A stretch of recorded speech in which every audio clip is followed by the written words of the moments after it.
Welcome to We Want Picks. Jamie Malarkey and I are going to break down the entire No. You told me no. Absolutely not. You told me I'm not going to interrupt. But there's no way you're going to say don't interrupt and then hit me with that bullshit. We learned very quickly that I have nothing in common with Jamie Malarkey because there's no way I go out like that. Anyway, Baby Red and I are going to break down the entire UFC 296 fight card. We're going to give you our picks, predictions, bets, and DraftKings plays. But before I do, let me try to give you $1,000. We are doing a $1,000 giveaway. We're trying to hit 20,000 subscribers on the We Want Picks YouTube channel, 10,000 subscribers on our second channel, Picks Nation. And as long as you subscribe to both of those channels and then comment on the giveaway video, and as long as we hit those goals by the end of this year, we're giving away $1,000. If you're not a premium member, you're just a regular day walker, not enjoying the comforts, not enjoying the features, the functions of premium membership, I'll still give you $500. Now, if you are a premium member and you are getting all of those things for a very low price of $10 a month, we will send you $1,000. In all seriousness, it'll take you fewer than 2 minutes to click the subscribe button 2 times and leave a comment on a video. The links to do all of that are below. I want to end this year with 20,000, with 10,000, and reaching some of our goals. What's your Please do those things. Weight goal? Premium membership is far more than just giving you the to double your money. Somebody just call you? Yep, it's so annoying when that happens. Why don't you just have it on Do Not Disturb? I'm about to. That's what I do that's what I do because I'm a professional, but yeah, you know, you're not wrong. Where is Do Not Disturb? Anyway. Oh, you just cut out completely. Oh, my God. Then just going to double. What an effing joke. Premium membership is going to get you a whole bunch of stuff. The safety parlay hit last week. I went 8-3 in picks. Jacob's bets did really well, no matter what you're going to say about Jamie Malarkey. Really lag now. It is what it is. It is what it is. How annoying is that? Oh, my God. But like the video. Yeah, what a joke. What a joke. It's an important video for somebody. It's an important video for somebody to. Vibes were so high. Can you not hear me? I can hear you, yeah. Oh, so then shut up. No, I'm saying that, vibes were high, but now you're going to be like in a mood now for sure. Oh, no, Apple needs to figure something out because it's not reasonable that a phone call on my phone is like, screws everything up. Anyway, safety parlay hit. And if we look at pay-per-views a little more specifically, the last 5 pay-per-views, both of us have been up units on every single one of those events. My safety parlay went 4-1. Jacob's underdog lock of the weeks are 5-0 in the last 5 pay-per-views.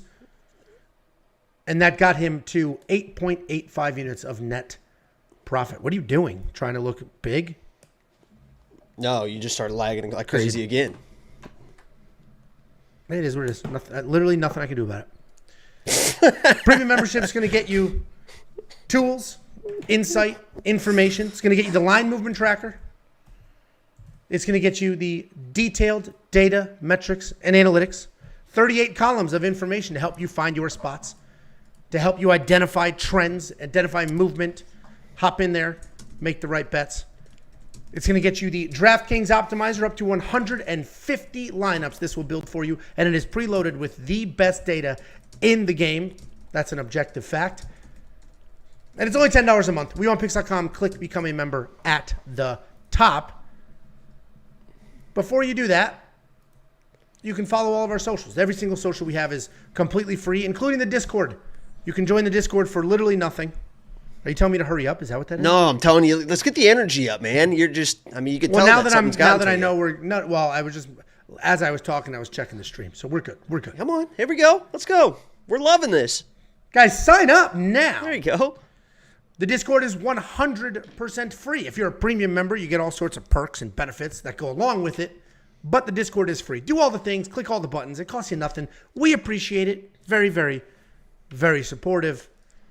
And if you want to send mail, you got a couple of days to get mail in before the UFC 296 vlog. Any mail that shows up after that will open in the next vlog. I may do a Christmas one or something like that during the break.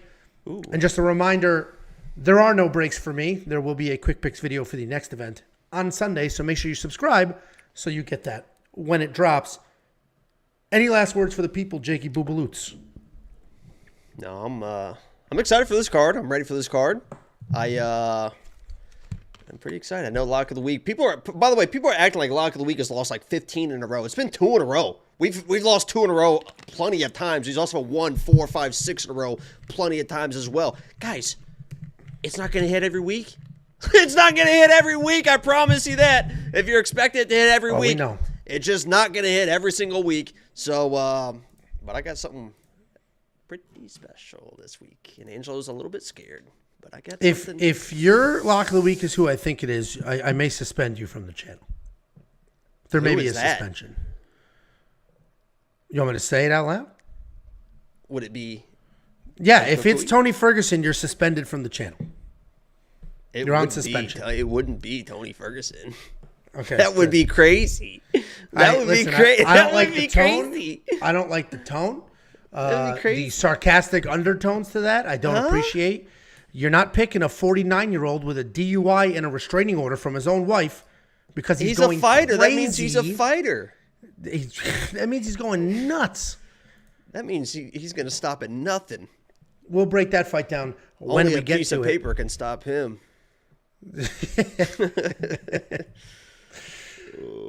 All right, well, let's go ahead and break this bad boy down. First up at UFC 296, we have Randy Brown taking on one of several 4-year-olds. Get it up. Come on, I literally, I did that on purpose. I did that on purpose because you said Angelo said I'm not allowed to interject on the. Sorry, guys, nope, no fun zone tonight. So I had to do it first chance I got. So no, my directive, and say how you said it. I said, listen, do me a favor. No, it was not the tone. I'm okay with the banter. Just don't do it in the middle of the breakdown. That's what I said. Listen, motherfucker. Okay? I write the checks, and if you want to continue to get checks, you're going to do what the fuck I say. And this is what I'm going to tell you. So that's now I can't not do it. Sorry, how guys. that went down, but frankly, it probably should have gone down that way, honestly. Am I allowed to read this donation?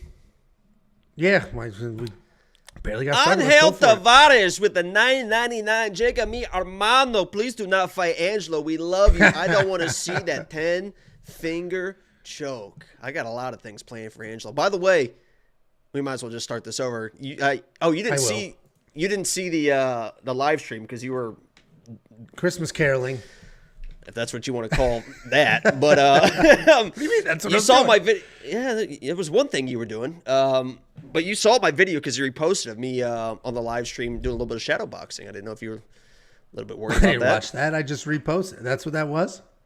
You might want to. That was shadow boxing. Yeah, you might want to pull that up and see that. So yeah, I think we're good. If you guys don't know and you're wondering what the hell we're talking about, Jacob and I are fighting on February 9th. It all started as a joke. Well, one of us is. Jacob was running his mouth and was threatening to slap me around. And I said, tell you what, why don't we actually fight, Jacob? And this was like back in August. And then I said, let's do it. And he said, okay. And I said, when? You tell me when. And he was like, oh, February 9th. Because in his mind, it was so far out. It was impossible. We were never going to get to that date. It's coming. 2 months away. I'm beating the piss out of him. The only thing I'm figuring out right now is, am I just going to do it in my garage? We'll set up some cameras. I'll get a wrestling mat. Or am I going to call the gym up the street and say, hey, let me record a murder one night this week. So we'll see what happens. But I am going to beat the piss out of this dork. Speaking of, I mean, because I know you went and got checked out to make sure you're like qualified. How was the colonoscopy? I haven't gotten the colonoscopy. Jacob was telling people in the Discord that I did. You are supposed to. You're at that age. I'm 40. 50 is when they start exploring your crevices. Well, I mean, it's going to be, nothing. My wife was like, Angelo, nothing good comes from this. And she's not wrong. She thinks that we're going to hate each other. Well, yeah, she's wrong about like affecting our relationship. But what it will do is people are going to realize what a slight, weak young man you are. And then the persona is going to take a huge hit. Like a huge hit. So I don't know how you're going to recover from that, but you'll figure it out. Like, I don't think you guys know how zoomed in this camera is. Have him stand in the doorway. Just have him stand in an average-sized doorway, and you'll have everything that you need to know. You know how many times I offered to measure him like a baby, lay him on the floor, chalk the head, chalk the feet, and we'll just get some tape measure? And you know why that hasn't happened? Oh, you can see the tricep through the fucking hoodie. It's crazy. Yeah, kid does sit-ups and push-ups. Congratulations. You're still in shrimp. I'm breaking this fight down. First up, at UFC 296, we have Randy Brown taking on Muslim Salikhov. Randy Brown 17-5 overall. He's 4-1 in his last 5. He's coming off a straightforward win over Wellington Terman. He's taking on the Muslim Salikhov, 19-4 overall, 3-2 in his last 5. He's coming off that loss to Nicholas Dalby. Muslim Salikhov, one of the handful of 40-year-olds on this card. It's quite the epidemic going on. And I do have a parlay, and we'll talk about that in a minute. But Randy Brown, this guy's a very good striker. He's long. He uses his range well. He's ridiculously tall for this weight class. He's 6'3", as a welterweight. He uses his long jabs. He uses his long kicks to keep you at range. And then when he's ready, he's going to use that speed to initiate some real boxing exchanges. He does have some takedowns. He has 9 in the UFC. And while he doesn't go to them often, he'll have some trips and some good jiu-jitsu to back it up. And I mentioned he's coming off that win over Wellington Terman, where I think Jacob thinks he lost that fight. I felt like he controlled the striking, and he had 2 of his own takedowns against who was supposed to be the better grappler. He's taking on Muslim Salikhov. This guy, the king of kung fu. That's not how he fights. That's not like it's a bizarre. What? What? I interrupted. Jesus Christ. This is going to be a painful breakdown. This is like, think about what happened, guys. Last week he interrupted me far too much. This week I said, do me a favor. I'm good with the banter. That's what makes us us. That's the reason we're growing at the pace that we're growing. Just don't do it in the middle of the breakdown. And then now it's a whole show of him not interrupt. Like, what a joke. It's like dealing with a child. It's like nailing Jello to a wall. It is impossible. It is impossible to keep you in line. It's unbelievable. You can't nail Jello to a wall. That's how you think about it. It's not something anybody can do. Did you just make that up? That's a saying. I've never. That's you know what else is a really? I like that. Here's an awesome saying. Now I'm the one. Here's an awesome saying that an older guy at work said to me, and it was incredible. I had to, for work, I had to go to California last week. I had to visit a client, and before I got there, like 15 things went wrong with this client, and that's always how it goes. Right before you're gonna visit with them, like everything breaks. So I was like recapping to this guy at work. I'm like, this happened, that happened, that happened. And then this is the saying that this is what he said to me. I didn't know it was a saying. Three mops broke. We couldn't get the floor cleaner mixed. First of all, even if I was a janitor, that's honorable work. So I don't know why you thought that was funny, because it's not. Second of all, so I went through everything that didn't go well. Yeah, now who's the man of the people? And this is what he said to me. He goes, other than that, how was the show, Mrs. Lincoln? I thought that was an incredible line. Get it? Yeah. Oh, see, I knew you're a joke. You're a joke. You're an absolute joke, because it's a funny line, and you're going to pretend that it's stupid. No, I literally laughed. I said that too. You said that again. I was like, yeah, I was ready. Abe Lincoln. Yeah. Other than him getting shot in the head, how was the show? It's a good one. No, that is pretty good. I might now that we live in Texas, I might adjust that. Other than that, how was the car ride, Mrs. Kennedy? Her husband's head kind of was American blown heroes, but I mean, anyway, he's taking on Muslim Salikhov. Muslim Salikhov, the king of kung fu. You would imagine this guy's like this wild striker doing Jean-Claude Van Damme jump spin kicks, all that stuff. That's not how that guy fights. He is a solid striker, though. He does hit pretty hard. He also has some wrestling if he needs it, hanging out in his back pocket. He holds nothing back. Almost every single strike he throws is a significant strike, and his takedown defense is actually pretty solid. He is coming off that loss, though, to Nicholas Dalby, where they traded some takedowns, but Dalby's pressure was just way too much. Muslim, a few years ago, might have been the pick. I would have thought about it, would have really considered it. The guy's got that unorthodox striking. He hits pretty hard. He's got some wrestling. But he's almost like a Brazilian from the favelas. He might be lying about his age, because he looks far older than 39. He's slowing down at an incredible pace. Nicholas Dalby just straight up outworked him. And I think Randy Brown's going to do more of the same. Randy Brown had some issues with Jack Della Maddalena, but Muslim Salikhov is not Jack Della Maddalena. I think Randy picks him apart, beats him up. Randy's going to be the pick, and I do have an anti-40 parlay, and Randy is one of those legs. What do you think, Jakey boy? Yeah, I mean, Randy Brown is the better fighter in this matchup. And I agree, if this was the King of Kung Fu, was a little bit younger, a little bit more spry, this would be an interesting matchup. And I think this still has an opportunity to be an interesting matchup, because if Randy Brown comes in, and like you said, the Wellington fight, I think that it was kind of a back and forth. I actually thought that Wellington might have won that fight, but Randy Brown definitely had his moment in that fight. It's not like he was like completely overwhelmed or anything like that, because he is a long, rangy guy that knows how to use his length, is capable on the ground as well, either as sweeps, defensively, or with his offensive grappling as well. But if he comes in and has the mindset of, I'm the better fighter, I'm fighting a 40-year-old, I'm the 250 whatever favorite, I'm going to smoke this guy, it's going to be no problem. There could be instances where this turns into a close fight, because Muslim, for how old he is, he does throw some wild shit. I mean, he throws the spinning kicks, the spinning head kicks, the wheel kicks, and he is pretty still fast doing that. He is pretty fast still doing that. Did that one make sense? You're like rambling. Go ahead. He is still athletic for his age, unlike my co-host, and I think that he could be able to find something against Randy Brown. But Randy Brown should be the play. He should have all the tools to beat a 40-year-old guy like Muslim. But if he comes in and takes it lightly, Muslim still got some shit that he can throw. But Randy Brown's a play. I don't know if I trust him enough for like what's the line? Flip back, please. Minus 250, 230, 240, 260. 260, 233. I think 175 was a great line, so I get why it got pushed to 260. I think 260 maybe like a. It's correct. It's a correct line. I mean. Yeah, but I don't know if I trust Randy Brown enough for the. Not quite 3-1 favorite. What are the implied odds on that? Hold on one second. I'll tell you how that translates. Here we go. Let's see that. Not a mathematician. Let's see that Connecticut public education. I mean, it's some top 3 schools on the planet. Sweet hoodie, bro. Thank you so much. Oh, sorry. How did you? I can't imagine how that neck ripped out.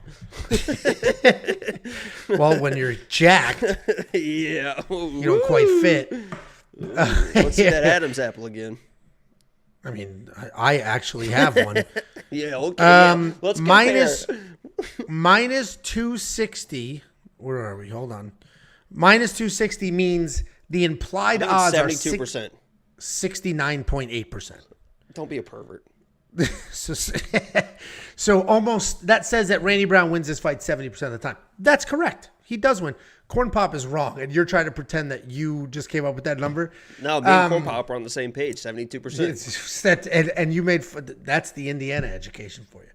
Anyway, I think that's correct. You don't think that's correct? You don't think Randy wins this 70% of the time? He should. Yeah. All right. So. All right, go play some money line bet on him then. Go ahead. I have it in a parlay. It's perfect. So do I. Why were you complaining? You literally said I don't trust him at these odds. I'm not gonna lay 260 to win 100, but I'll throw him in a little bit of a parlay. No problem if I get plus money on it. Sure. It's a lot different, Angelo. I'm only risking $50 now, and I can win just as much. See how that works? Yeah. Instead of putting 260 on the money line to win 100, I put 50 on him and another guy to win 100 either way. So all I have to do is I'm still trusting him. Now I just got another guy. See how I do that, Angelo? See how it's just that easy. It's just that easy. I mean, this is an easy game. Okay. You got me fired up a little bit. Yeah, no. Congratulations on the energy. So anyway, we're both on the same page here. $9,200 in DraftKings. You think that's worth it? He's got to finish him to be worth that, because he's not going to grapple. So he's not going to get the control times of the takedown. So it's really going to come down to, can he finish him?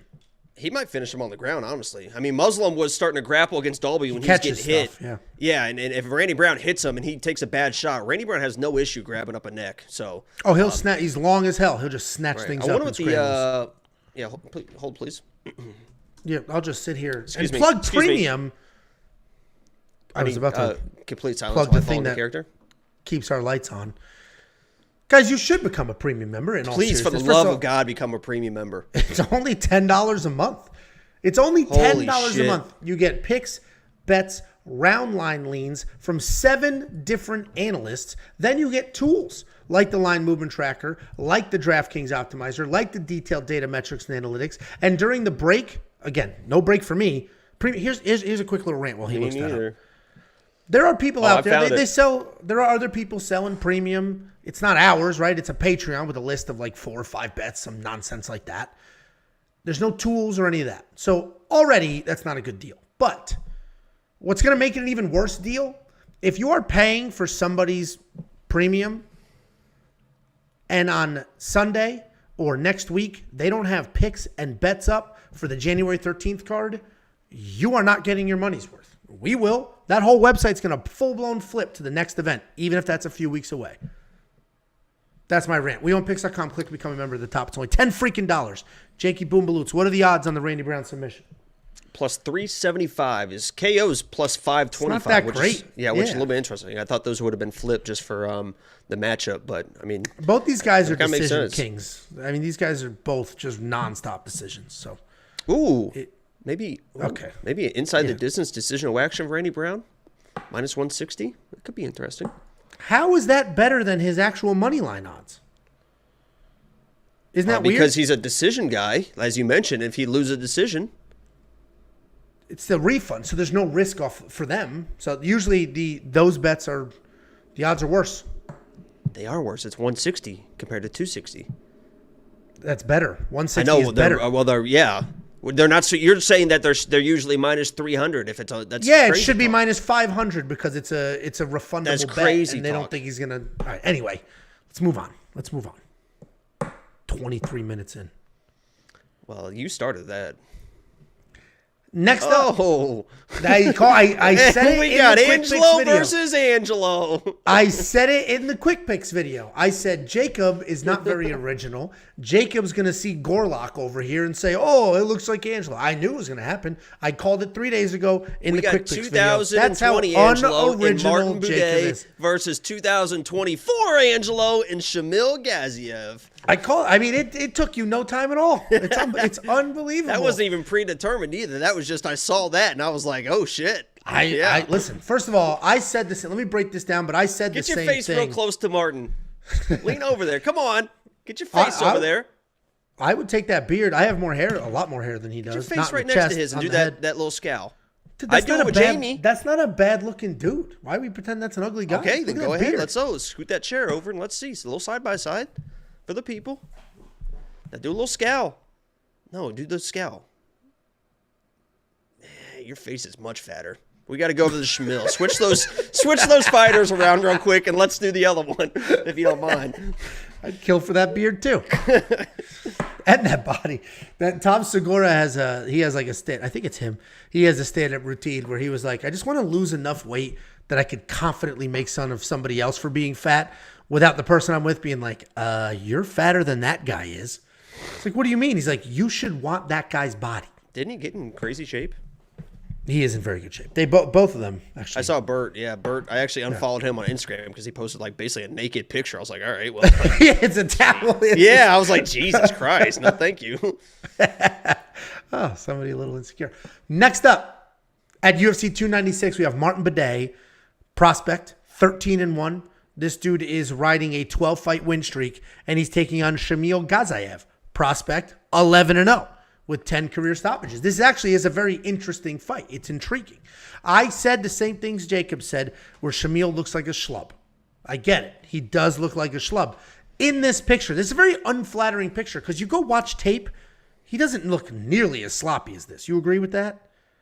Dude, you watch his tape, it's not this. Okay, what a joke. Anyway, Shamil Gaziev, he's a large Dagestani. But instead of being a nonstop wrestler, he's a powerful striker. He marches forward. He lands big. He's very athletic. He'll work in more than one spinning attack per fight when you least expect it. And he does have some very real power in those hands. He's got like a relaxed striking style. He also has some wrestling in his back pocket as well. He'll shoot a double leg. He'll work some body locks.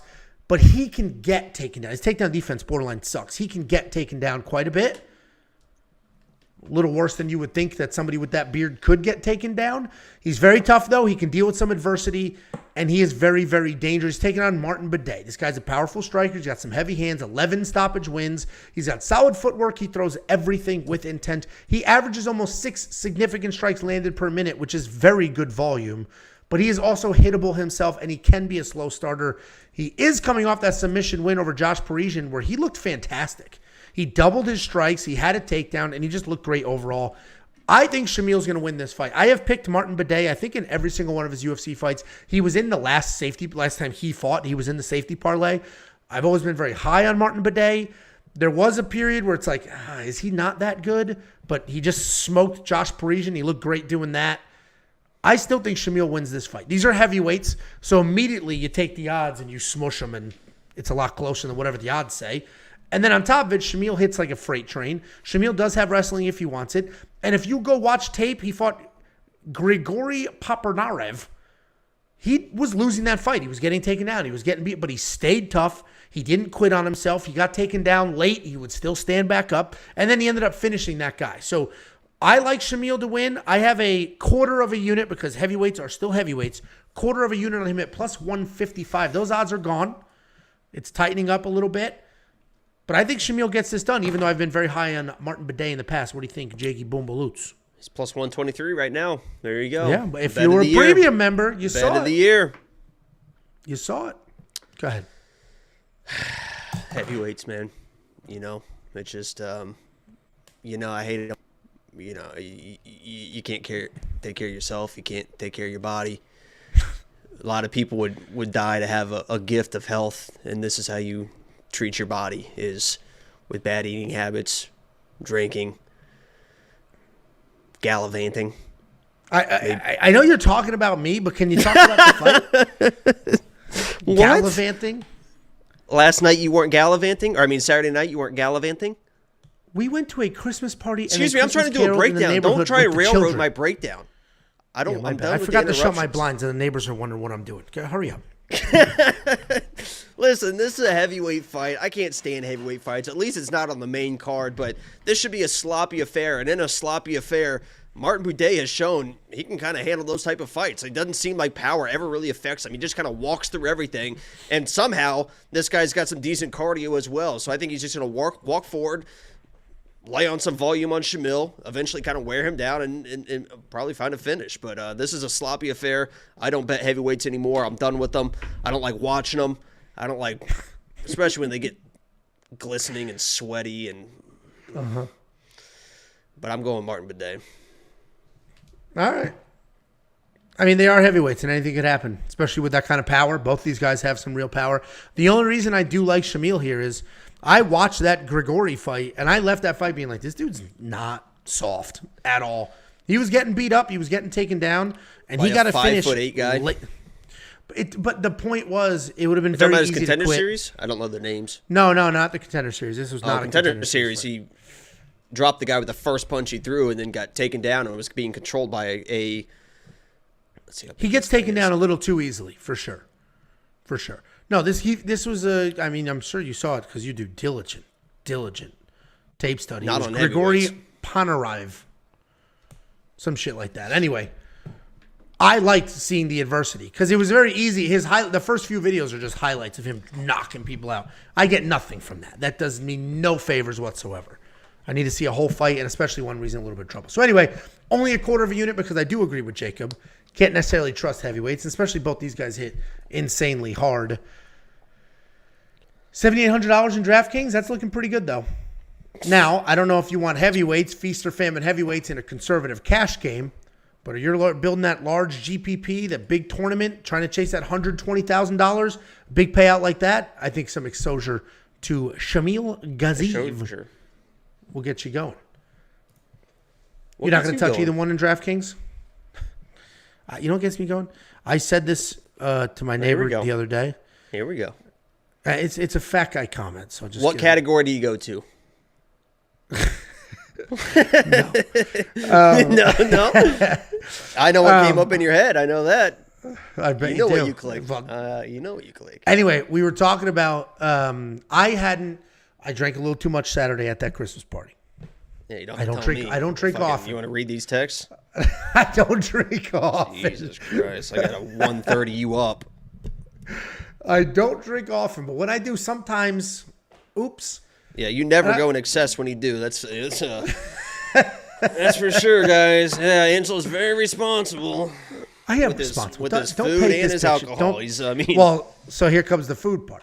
So I didn't eat like a bomb or anything like that. No, went to bed, no problem. Woke up Sunday morning, 5 o'clock, did the presentation, put it all together, filmed the quick picks like a regular, hardworking person.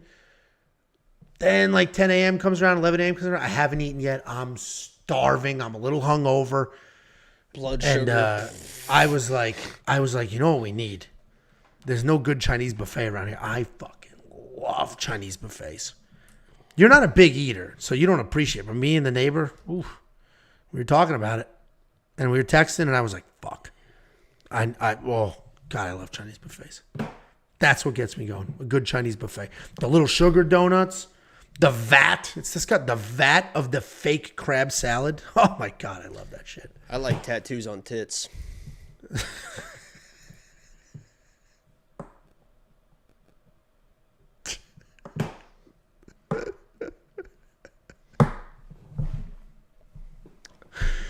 That's my thing. So. Okay.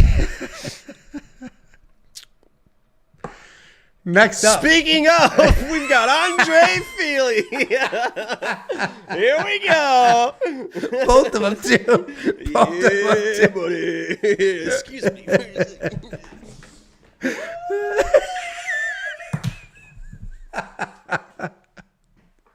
That was a loud scream. The apartment dwellers above, below, left, right, and behind him are going to be pretty pissed about that. Next up, at UFC 296, we have Andre Fili taking on Lucas Almeida. Andre Fili, 22-10, 1-3-1 in his last 5. He is coming off that war with Nathaniel Wood. He's taking on Lucas Almeida, 14-2, 3-2 in his last 5. He's coming off that submission loss to Pat Sabatini. This is a very good matchup. I'm looking forward to it because Andre Fili at one point in time was like the next big thing that was going to come out of Team Alpha Male. He was on the path to be the guy to carry the flag forward. The next Cody Garbrandt, who we'll break down Cody in a little bit. The next Uriah Faber. The guy has all the talent in the world. He's a beast wrestler. He's got very good striking.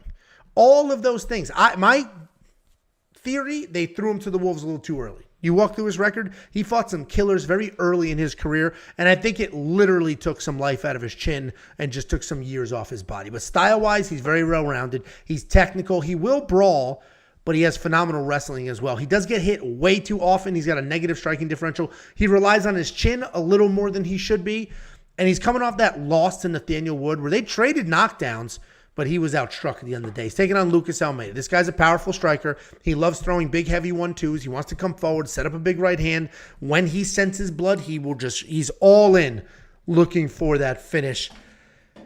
But he is aware enough to know, hey, I'm all strike. I'm nice and relaxed. I walked in the kitchen and just spilled my fucking drink all over the floor. So that's what you get. That's karma. What was the drink? Karma for what? Being a fucking turd. Lucas Almeida is aware enough to know that, that's a full-size can. He is aware enough to know that is that a Coke Zero? Why the fuck would it not be a Coke Zero? Oh, my God. Those are the best kind. They taste great and they don't taste great. You got blood sugar. They taste like chemicals. They taste great. Coke Zeros are fantastic. I actually don't drink soda. No interruptions in the middle of your breakdown, Angelo. Okay. Lucas Almeida is aware enough to know that he's mostly a striker, and if he ends up in a scramble and it ends up on the ground, he will literally stand back up and let it get back to his feet because that's where he wants to be. That's where he will shine. Takedown defense is not great. It's at 40%. It is the biggest hole in his game. I get why Andre Fili is the favorite here. Andre Fili is the more talented guy. Andre Fili is the more well-rounded fighter. Andre Fili is better pretty much everywhere except raw power. But I don't think we can trust Andre Fili. If we knew he was going to wrestle, I'd be all in on him. but he doesn't wrestle when he's supposed to. He could give this fight away because he's not wrestling when he should be. He doesn't use it enough. He doesn't really have the chin to be standing there firing away with a guy like Lucas Almeida. Off talent alone, I mentioned Andre pick 15 out of 10 times. Every time I'd be picking him. But based off the actual execution, his chin, that very relaxed attitude towards wrestling, I can't pick him. I'm going Lucas Almeida here. We haven't seen Andre Fili successfully execute a wrestling game plan in 3.5 years. I can't just magically assume that he's going to do that in this match. He should. It's an easy path, but I can't assume that he's going to do that. So I'm going to take a chance. I'm picking Lucas here, but he has a 40% takedown defense. So even though there's a pick, there's not going to be a bet. What do you think, Jakey boy? Yeah, I agree. I mean, pretty much agree with that entire breakdown. If he wrestles, I think he's going to have some success. The thing I will point to, though, is Team Alpha Male, right? We just saw Song Yudong, Team Alpha Male, come in on Saturday night. And what was he doing? What did he do in that fight, Angelo? He did wrestle. Drinking at a Christmas party. That was a striker versus striker. Should have been, but he came in not with a wrestling game plan, but the striking was a little bit close the first round. He went to the wrestling, he went to the grappling, and that's pretty much how he controlled and won that fight. By the way, premium members knew that was going to happen. We got over a half a takedown for Song Yudong at -110. That went to -200. We got most takedowns landed for premium members at -120. That went all the way to -375. Make sure you tune in Fridays when those lines drop, because we get those fast and in a hurry. We alert the Discord the second we place them. It's only $10 a month. We want picks.com. We're going to the fucking top, baby. But yeah, Andre Fili could come in Team Alpha Male and have that wrestling game plan, because we just saw that with Song Yudong. And if he does that, he probably can win this fight. But I agree, he is a hard guy to trust, because even in the striking, he can get chinned. I think that this is going to be a striking matchup, and one of these guys is going to get put out. Lucas Almeida also can get chinned. So there's also a world where Andre Fili comes in and is striking and finds the chin of Lucas and wins that way. He can do that. But as you mentioned, the path to least resistance is mixing some wrestling early, especially early. Let's take some pop out of the shots. Let's take some gas, some lungs out of his breath out of his lungs a little bit early. But both these guys are probably going to be swinging wild, and somebody's probably going to get chinned. And unfortunately, I agree with Angelo. I'm going to go with the dog here, just because I think that's the value, because I think this is a striking matchup. They're both chinny. They both can chin the other. So I'll take the value here in Lucas Almeida, and I think he's going to get it done. I'm surprised we're both aligned. I you know me, I don't like to take a lot of risks. I was going to go Andre, but I'm like, honestly, I keep picking this guy, and he keeps not doing what he's supposed to do. He could have just beaten Nathaniel Wood too if he wanted to go in all in the wrestling. Yeah, I think the issue there too was he chinned Nathaniel Wood early, and anytime and that then he happens, just kept chasing. Yeah, nobody's going to wrestle after they chinned a guy, you know. So what? What did I do? What are you doing? What are you eating? And why are you sucking your fingers so loud? What are you talking about? You didn't just go all loud and stupid? I'm just sitting here. I'm just living my life. I bet. Yeah. What is that? Is that a sandwich wrap? What is that? What are you talking about? Anyway, I can't like not look over now. $8,500 in DraftKings. Andre Fili at $8,500 could potentially be insane value if he gets his hands going. He gets the wrestling. He has all the tools. He has all the tools to be a world champion. He just can't trust him to get there. I don't think I'm going to have him in a lineup. Lucas Almeida, pretty risky as well. Are you going to have either one of these guys in a DraftKings lineup? Honestly, if you're playing, maybe not like a single entry because it's probably 50-50, but I think there's some value in Lucas in this matchup for multi-entry type stuff. I don't know if I trust it enough for just a single, but multi-entry, I think there's some value there for Lucas. Yeah, I mean, he could certainly get a knockout here. And if Andre does come out with the wrestling, look at that guy's screenshot that. Just cough in your mouth and... Andre Fili, $8,500 if he comes out wrestle heavy. Starts, dude, I heard every your dentures just plowing into whatever the hell that was. I'm probably not going to have either one of these guys in my lineup, but if you want to check out the DraftKings Optimizer and see what that does with these guys, go to WeWantPicks.com, click Become a Member. It's only $10 a month. Dude, I hear, like, is that the greatest microphone in the world? I'm just sitting here. I'm not even eating anything. It's the best microphone that's ever been created, apparently. I hear everything. It's a Shure microphone. I mean, it's a $300 microphone, so... Cool. I do have to upgrade my microphone and my camera during the break. I just bought a $3,000 laptop for the live streams. So become a premium member, please. For the love of God. Holy shit. And it was $3,000 too, because you went with a $2,000 computer, didn't work. So then said, forget it. I'll pay the premium for a MacBook. Got it for free, baby. That's it? Huh? I don't know why I thought it was huge. Well, thank you, because that means that I'm a big person if I'm making it look small, because... No, I see what you're saying. It's a laptop? All right, let's go. Next up, at UFC 296, we have Tagir Ulanbekov taking on Cody Durden. Tagir Ulanbekov, 14-2 overall, 4-1 in his last 5. He is coming back after a year away from the cage, taking on Cody Durden, 16-4 overall, 4-1 in his last 5. He's riding a nice 4-fight win streak where he might have been an underdog in all 4 of those fights.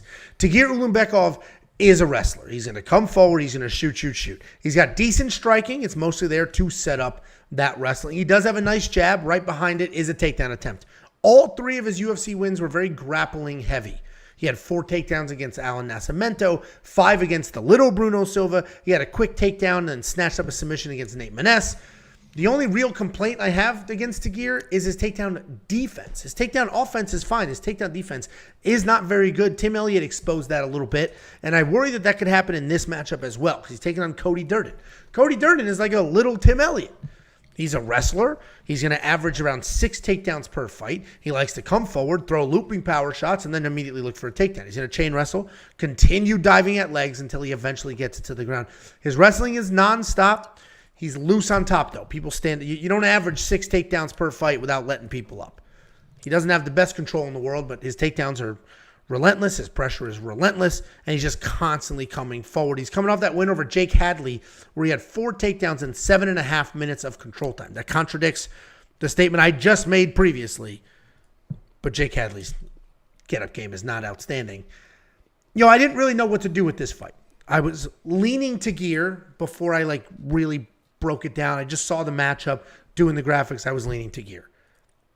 Then I started thinking about it. Then I went to that Tim Elliott fight. And, it's not MMA math. But if Tim Elliott's beating Tagir by just relentlessly coming forward and wrestling, then that's exactly what Cody Durden can do. And Tagir took a year off. That's not going to do him any favors. Cody Durden has been very busy. I think Cody Durden's a very good underdog. I think he absolutely can win this fight. I do think it's a little riskier. I think Tagir is probably the best fighter that Cody Durden has ever fought. And I think that's the big issue here. That's why I'm having a hard time actually laying money on Cody Durden. I mean, he's fought JP Bays. Okay. So I think Tagir's the best fighter he fought.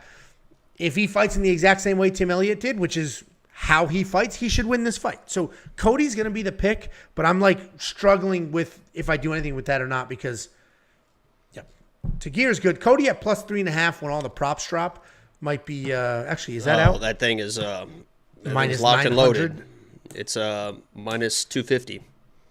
It's not that bad to win a single round when I think Place you can the bet outright then. win the fight. Go ahead.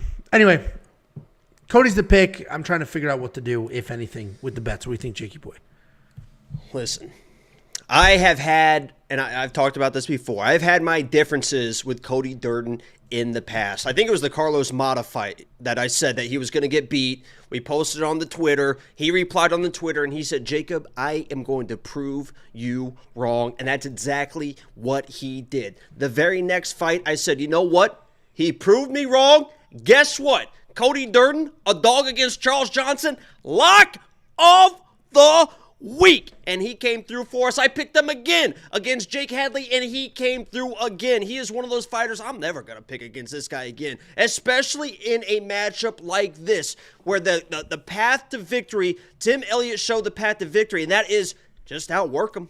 You just got to outwork him. You're probably not going to be the better striker, the more tactical striker. I agree, Tagir's dangerous on the ground, but he's a guy that can get taken down, that can get outworked. Now, in that matchup versus Tim Elliott, he was getting outworked early, but he wasn't getting outworked late. He was actually outworking Tim Elliott early. So Cody Durden's got to come in and make sure that he pushes the pressure, but doesn't really push it too hard and start gassing late, because Tagir not only can wrestle late, he showed pretty good cardio in that fight, but he's going to be dangerous with the submissions. I think this is a very simple fight. If Cody Durden avoids the early submissions, the early kind of weird stuff that those guys will throw up, they got great front chokes, all that type of stuff, the darces, all that stuff. If he avoids all that early with some good shot, I'd love to go ahead. All that stuff. You name the two moves you've ever heard of, and then all that stuff. Okay, because I'm sitting here looking at the camera, just kind of going off my own thoughts and opinions. I got nothing in front of me. I'm just freeballing this whole thing, just improving it. I watch the film. I remember stuff. I do this. I have my own breakdowns in my own head. I'm not sitting here reading a fucking script. Okay? The script that I write. I'm going to say, every once in a while. And even when you're reading your stupid fucking script, you still go, I don't think I've ever said a day in my life. I was in Toastmasters. Probably don't know what that is. Indiana. Go ahead, finish up.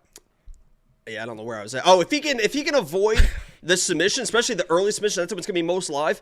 I mean, he's going to outwork this guy. Not only can he outwork him on the ground, I think the most underrated aspect of Cody Durden is his striking. I think Tagir might be a little bit more technically sound, but Cody also has really good pullback shots. He's got a nice little right hand. I don't want to say nice little right hand. He's got a nice powerful a nice powerful right hand, and he can put people down as well. And Tagir got sat down early versus Tim Elliott. I think the underrated part of this fight is going to be Cody Durden. I wouldn't even try to force the wrestling if I was Cody. Let's use that power early. Let's use that striking. Mix in takedowns to end rounds, to win rounds, and let's win this fight, baby. I'm Cody Durden all the way. I think he outworks this guy bell to bell. Cody Durden's my dude, man. Let's go. Yeah, I mean, I agree with everything. Like I said, my only hesitation here is Tagir is very good. Charles Johnson, I think, has been a little bit exposed. Jake Hadley, you know what I mean? Like some of these fighters have been exposed. Cody did some of the exposing, so it's not as if, that we knew who they were going into it. But Tagir's the best fighter he's fought. That's the one and only concern. Well, he's fought Chris Gutierrez. Chris Gutierrez is tough, but Tagir's a much better fighter. Anyway, we both picked Cody Durden, so you're just more confident than I am. Do you have any bets on that? Not yet. I think these odds are going to get wider. I think that's.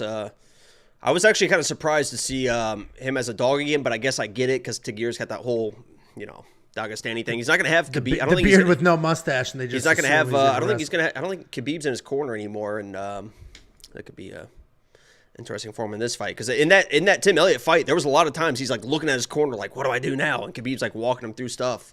And when he's under the pressure of Cody Durden looking at his corner, and there's no Khabibi. Habibi.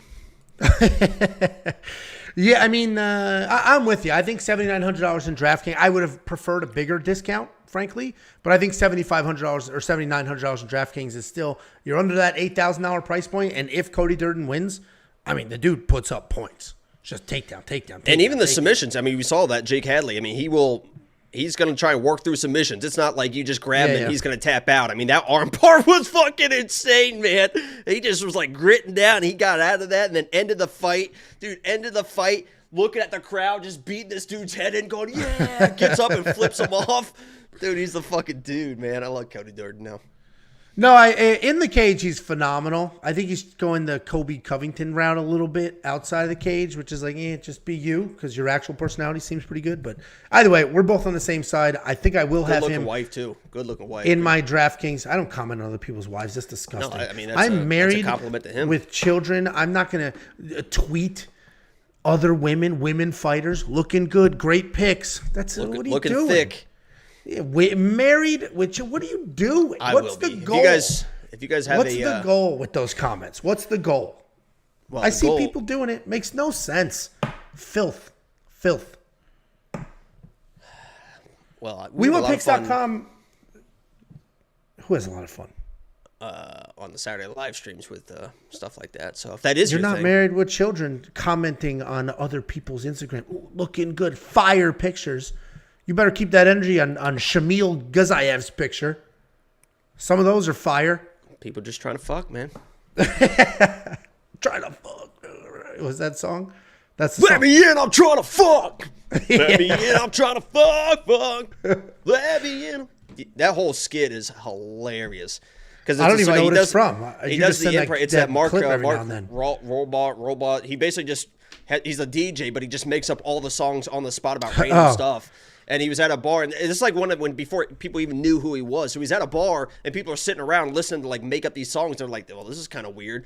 Like they don't understand. They don't really understand the premise. And he starts making up this song about a slumber party. These girls having a slumber party, and he's like he does like different voices and this like during the song he's just improv and all this stuff. He's like, "Come on, let me in. I want to go in." He's like, "No." He's like, "What are you guys doing in there?" Like playing the back and forth, like trying to get in this girl's slumber party. And then he's like, "Let me in. I'm trying to fuck." And then and he drops the beat and stuff, and the crowd's like, "Oh, I can get it out." It's like a comedy type thing. It's so fucking hilarious. Yeah, you always said that. You always said that clip, but it's pretty solid. Anyway, become a premium member, and maybe Jacob could fuck. WeWantPicks.com. Click Become a Member at the top. It is only $10 a month. Drumming Kid said, "Damn, he pulled out the Toastmasters." Do you know what Toastmasters is? Oh my god. I kind of want to stick to the breakdowns. There's your answer. There is your answer. Am I supposed to know what it is? Nobody else knows. Poor Indiana. The educated people in the chat knew what it was. One person. The other person said toast what? No, the guy before him said the same shit. Look, see? I Googled Toastmasters and it nothing. Nothing. That's, dude, Toastmasters. What a joke. It's the first Toastmasters International home. What a joke. I'm a fucking idiot. Anyway, I was in it and I was spectacular. I was unbelievable at it. Is it a Next movie?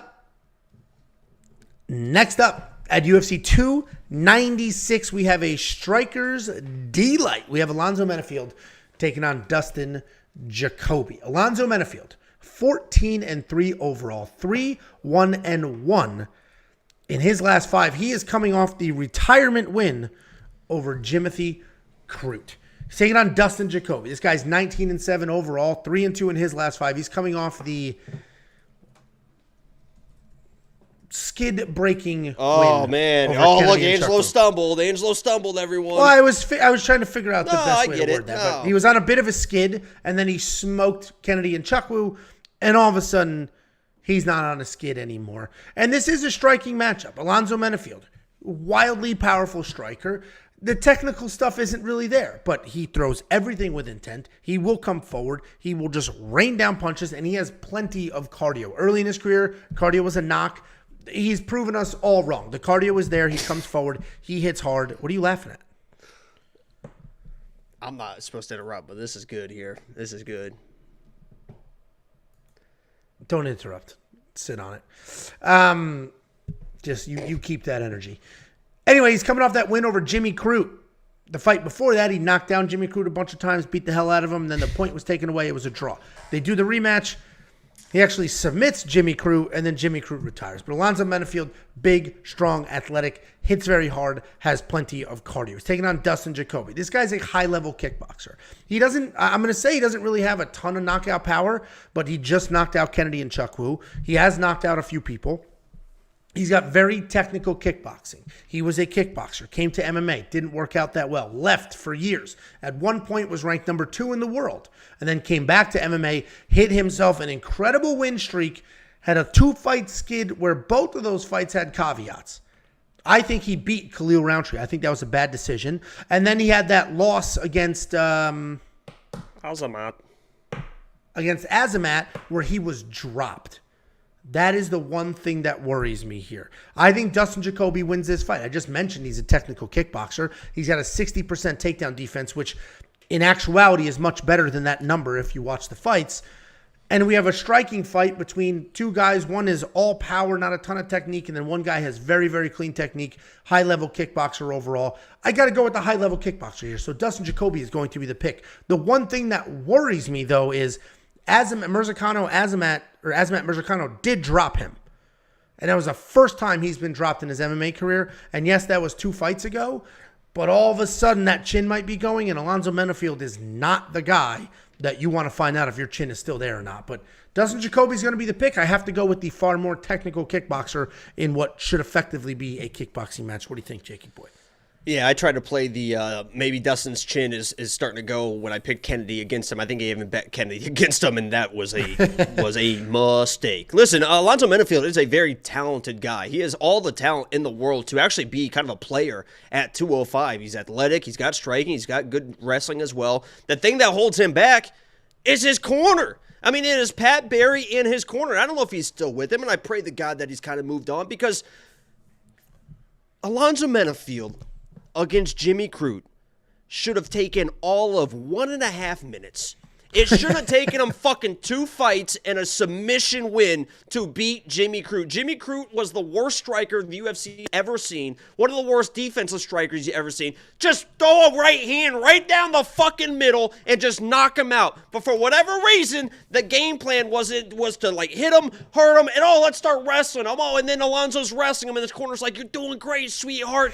Why are you wrestling this guy? Just fucking knock him out. So that is what's concerning about this fight. Alonzo's got all the talent in the world, but in this fight, I think Dustin Jacoby is probably just going to dance around and pick him apart. Now, this could be a Wellington-Turman situation. Now, Wellington is much more chinny than Dustin Jacoby, but Wellington was looking good, controlling that fight, feeling himself, got a little bit too aggressive, got caught, got knocked out. Dustin typically isn't that guy, right? Typically, he'll point fight, and he'll dance around. He's not the guy that's going to get overly aggressive, but if he does, as you mentioned, Alonzo's got all the power in the world to knock out anyone in this division. But Dustin Jacoby, I've seen him with game plans, execute those game plans, and win fights. Alonzo Menifield, I haven't seen that. So I'm going Dustin Jacoby here. I have been a little bit of a parlay. Not crazy, because I'm not playing the money line straight up. But, I'm going Dustin Jacoby. So. I am surprised that the odds are widening as much as they are. I would have assumed it would tighten because of how dangerous Alonzo Menifield is. But, maybe I don't have a bet here because I do worry about the chin. And Alonzo's going to find out. So Alonzo's good. Maybe got good cardio, too. He's going to be around for 3 rounds. He did not have cardio. And then when he fought Ed Herman, all of a sudden he had a ton of cardio. And ever since that fight, he's had plenty of cardio. So he can go the distance. That's why I'm wondering if Alonzo Menifield inside the distance decision, no action, may be a good bet. You have the odds on that? I can find it. Yeah, some of those are wild this week. I'll tell you that. Alonzo Menifield, by the way, was my... Go ahead. Excuse me, you. What the fuck? Yeah, that's what I'm saying. I would never do that again if I were you. This is how the fight started. Because you're like, if you were near me, I'd slap your face. And I said, then let's just actually fight. And you're like, yeah, February. And now it's almost February.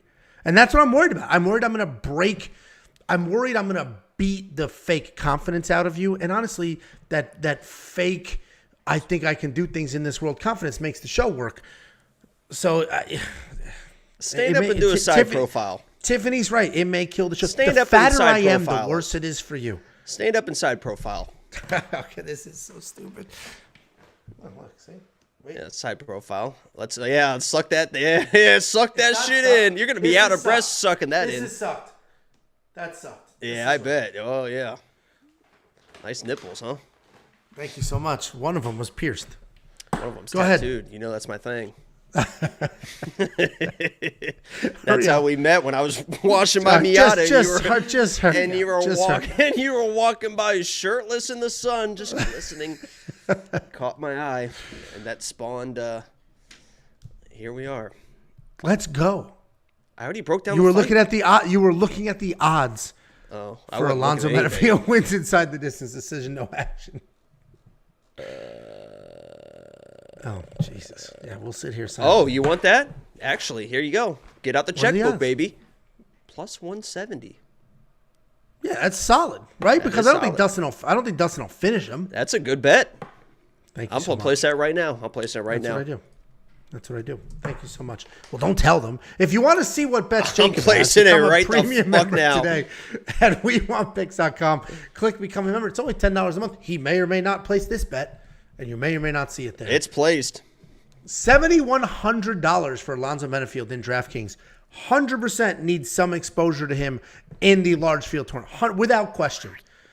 But Dustin Jacoby's not worth $9,100. He does not score that well. Obviously, when he gets a finish, he scores well. But Dustin is a point-fighting striker. That's not the DraftKings scoring system. That's just not how that works. So I'm not going to have Dustin in the lineup, but Alonzo, potentially in a large tournament lineup, might make some sense. WeWantPicks.com. Click Become a Member at the top. It is only $10 a month. What was the thing you found before that you were going to say? A Toastmasters thing? Yeah, you said that you were a member of the Toastmasters, which really kind of makes sense because Toastmasters International is a nonprofit educational organization that builds confidence and teaches public speaking skills through a worldwide network of clubs that meet online and in person. This was in person. Yeah. What was so funny about that? How do you think I'm so successful in real life? Public speaking. You're afraid to go to a restaurant that's crowded. Toastmasters could have served you well. Yeah, sorry about COVID. Oh my God, now everyone's going to be like, ugh. Yeah, that's exactly what's going to happen. That is exactly what's going to happen. He's scared of COVID. I mean, you should be. You are a bit fragile, and you do I have am some a cancer genes survivor. in you. Yeah. I am a cancer survivor, so I got to be They hit more the careful than old, most. the weak, and the cancer more than anybody. Next up, at UFC 296, we have Casey O'Neill taking on Ariane Lipski. Casey O'Neill, 9-1 overall, 4-1 in her last 5. She's coming off her first ever career loss. She's taking on Ariane Lipski, 16-8 overall, 3-2 in her last 5, and she is riding a nice 2-fight win streak. And at her core, Casey O'Neill is a Muay Thai striker. That is her skill set. That is her background. She has Oh shit! Her Was back, that and then funny, you though? got all. You mentioned the back, and then you got all twist turned upside down. I'd like to take a minute, just sit right there.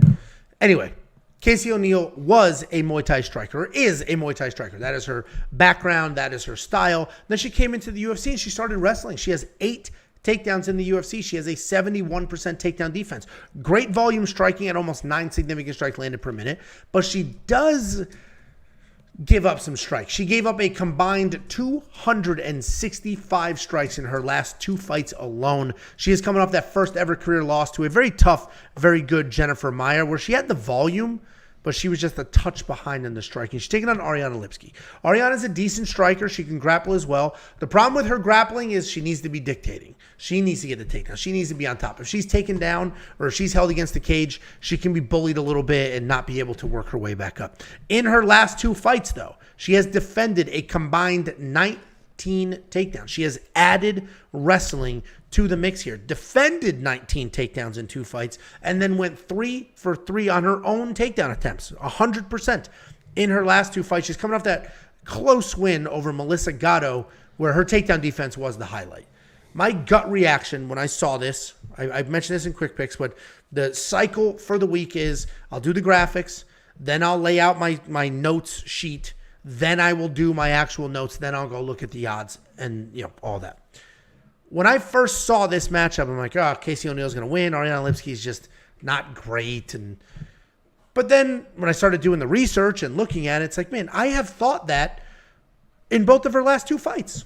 I thought she was going to lose both of those fights, and she looked good in them. She's clearly evolving as a fighter. She has added takedowns. Her takedown defense has gotten spectacular, and she's now winning these fights. She was always a pretty good grappler.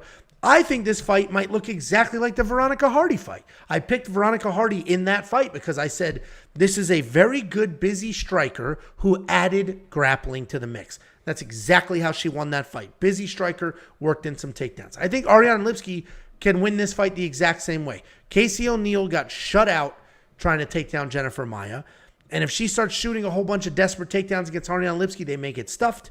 The judges aren't going to like it. Maybe Ariane works in one of her own, and now she won this fight. I am going to go ahead and pick Ariane Lipski. She is my pick here. My one and only concern is she's not very big. The stats say 5'6" versus 5'6". She's going to look small here, and I'm worried that Casey O'Neill can just bully her and push her around. But Ariane Lipski's going to be the pick. I think she can dance around, stay busy. Got that reach, too. What's the reach? What's the reach? Yeah. Are you done with your breakdown? Because I'd like to try and keep it professional. I am done with my breakdown. Let me just say, first of all, that I am a big supporter of women in general. And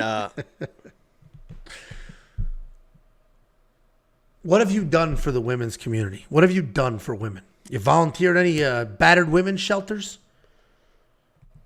You help anybody with their groceries? What have you done for women other than disappoint in under 5 minutes? What have you done?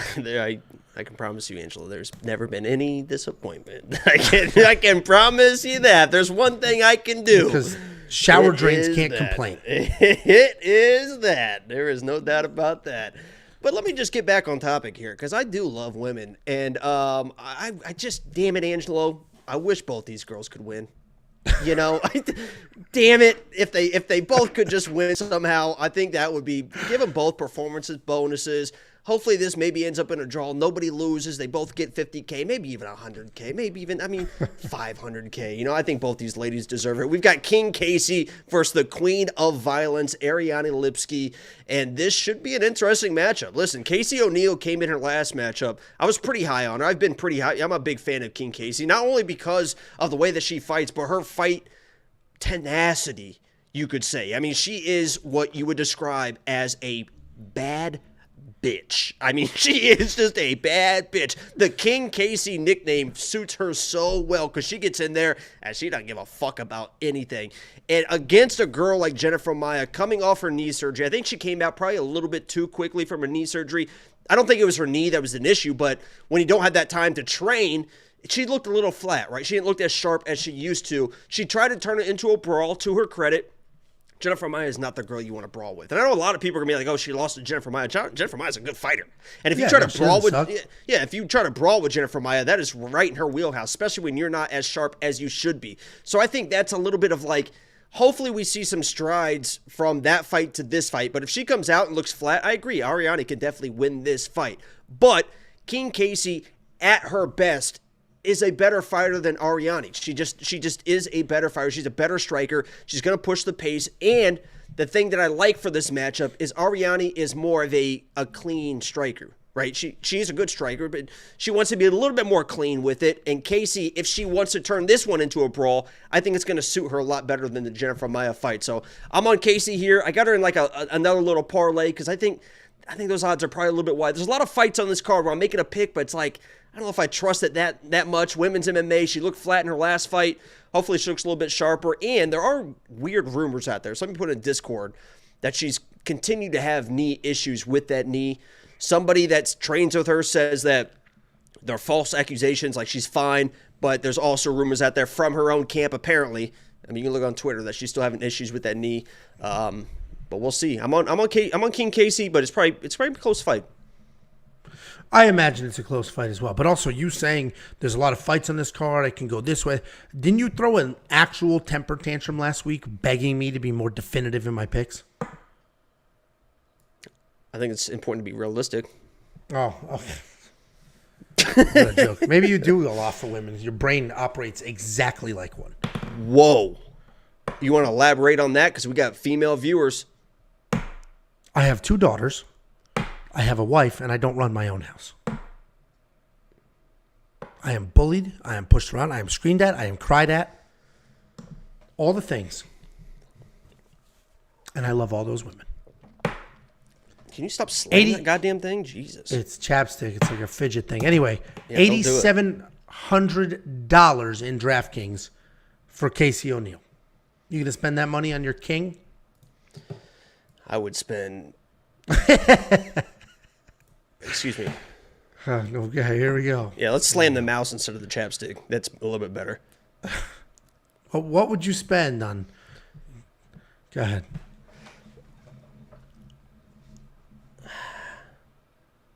I think $750,000 is a good number for King Casey just to hang out.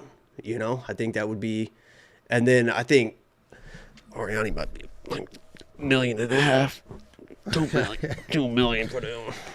Well, we're going to need a few more premium members to get Jacob into the offer stages of those deals. Go to WeWantPicks.com, click Become a Member. It's only $10 a month. You're going to unlock picks, bets, round line leans. You're going to unlock everything you would ever want or need, including tools, the line movement tracker, the DraftKings lineup optimizer, all the picks for prize picks, everything you could ever imagine. It's only freaking $10 a month. And you may say, Angelo, this is the last card of the year.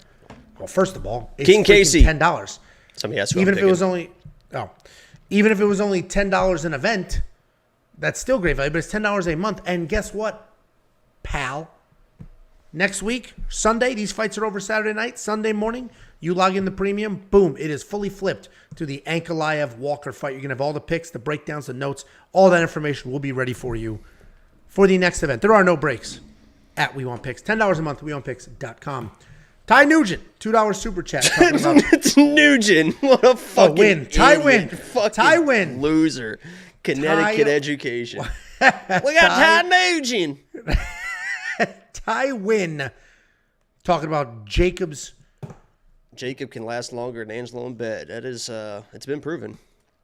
By who? You know. Who proved it? You know who.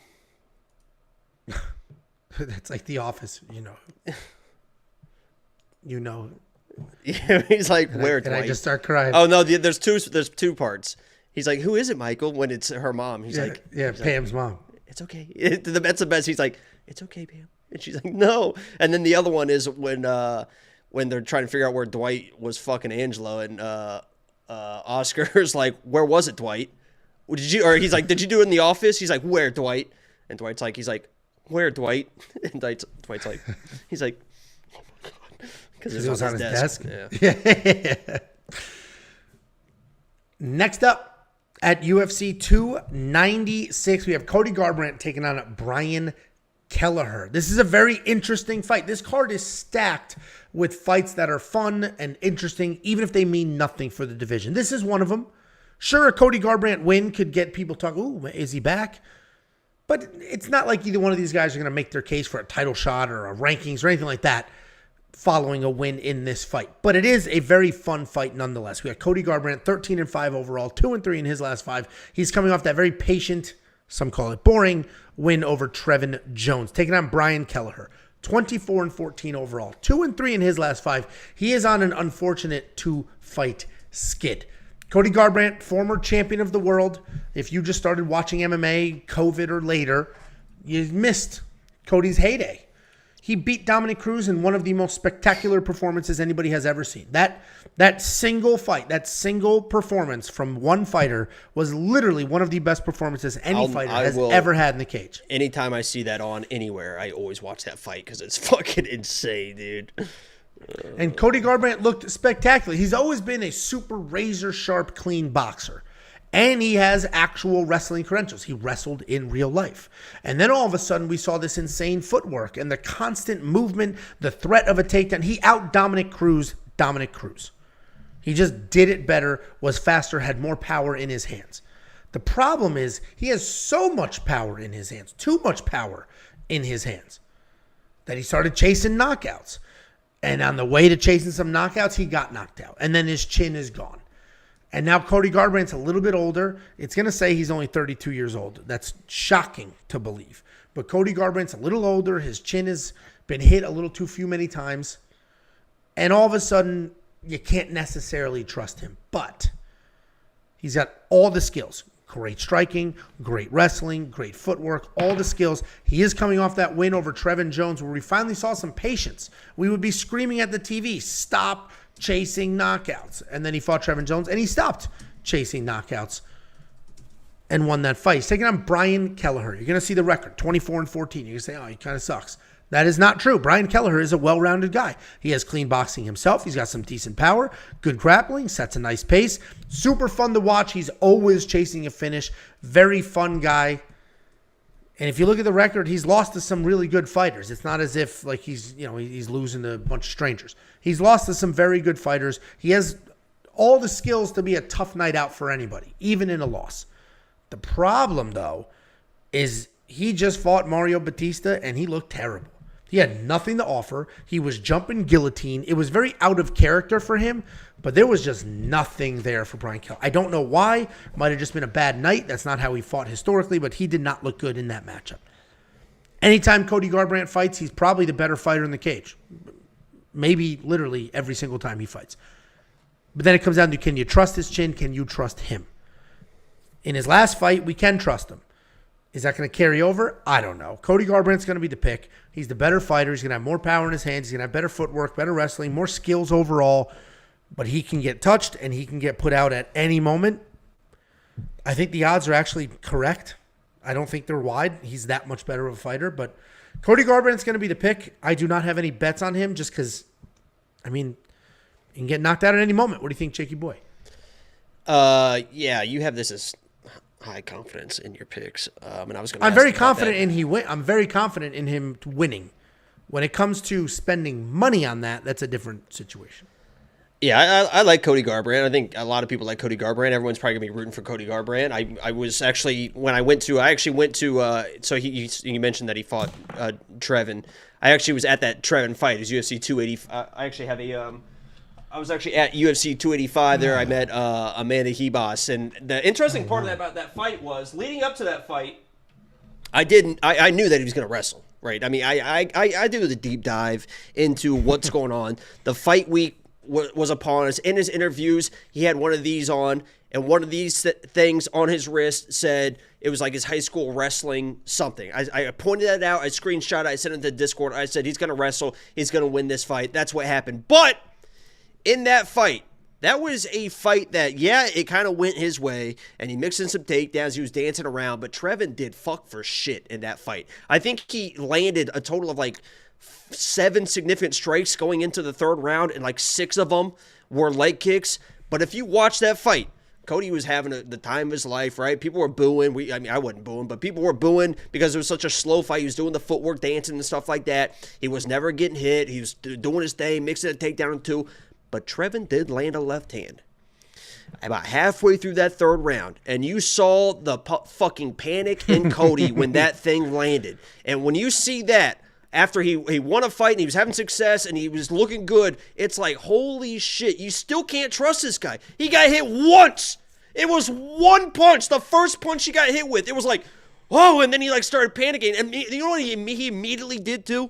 Which is like another big red flag. Because the big thing with Cody was, and by the way, the TJ fights, he was winning those fights before he got a little bit aggressive. But the big thing is when he starts getting hit, it's like, fuck it. And he just sits down on a right hand. And if you watch that fight, he got clipped like Trevin. He backs up to the fence, and you see him cock back that right hand again. It's like, oh, man, you can't get he just wants to do it all the time. That's just what he does. I think Brian Kelleher is going to get in this guy's face.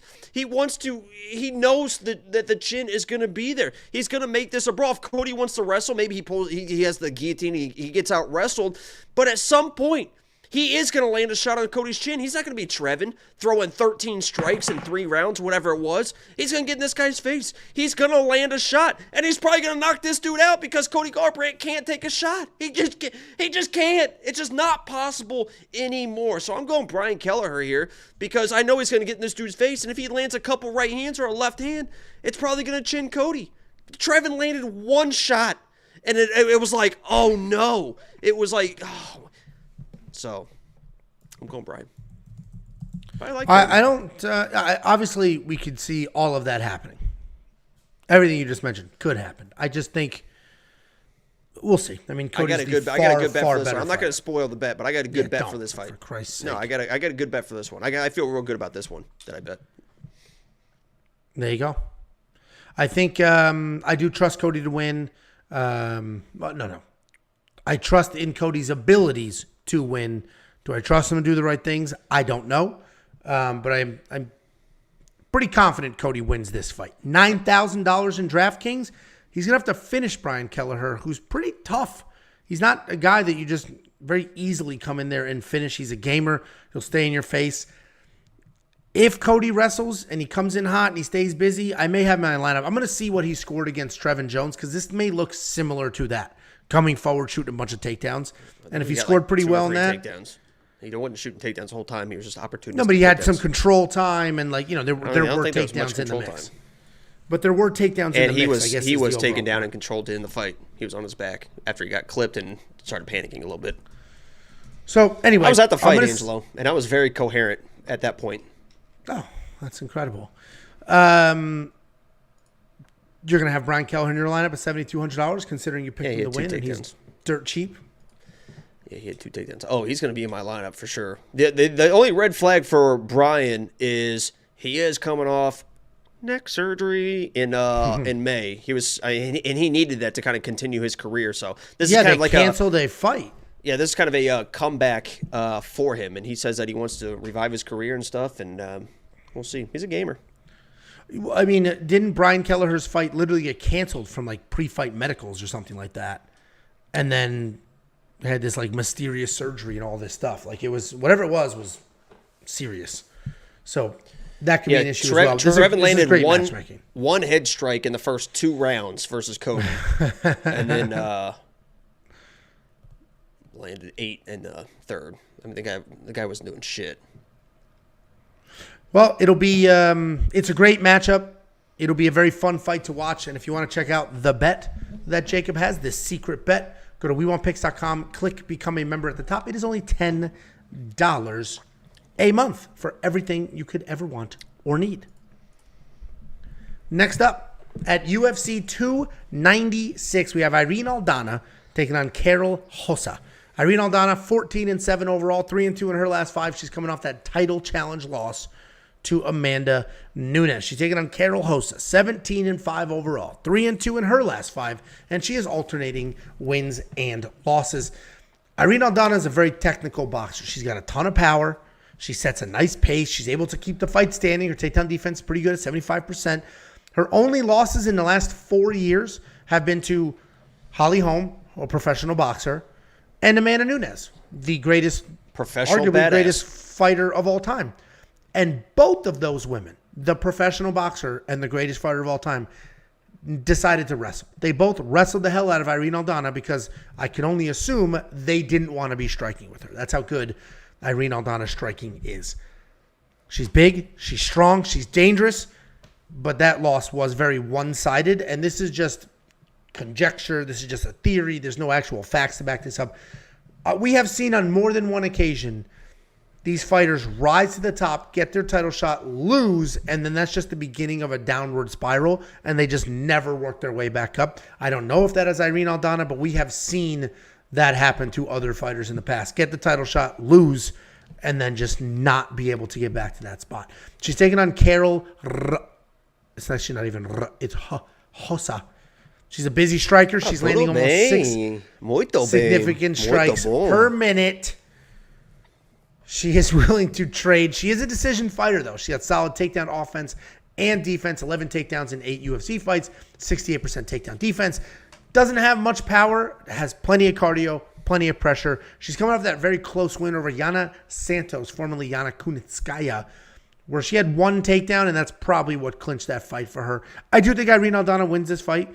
I don't think she should be 2-1 favorite-ish. I think it should be a little closer. Karol Rosa can stay busy, can stay active, can stay in her face. And yes, Irene's going to be the harder-hitting, more powerful striker. But, we've seen pressure, we've seen pace, we've seen volume give people a hard time. And Irene hasn't been in a striking match in a while.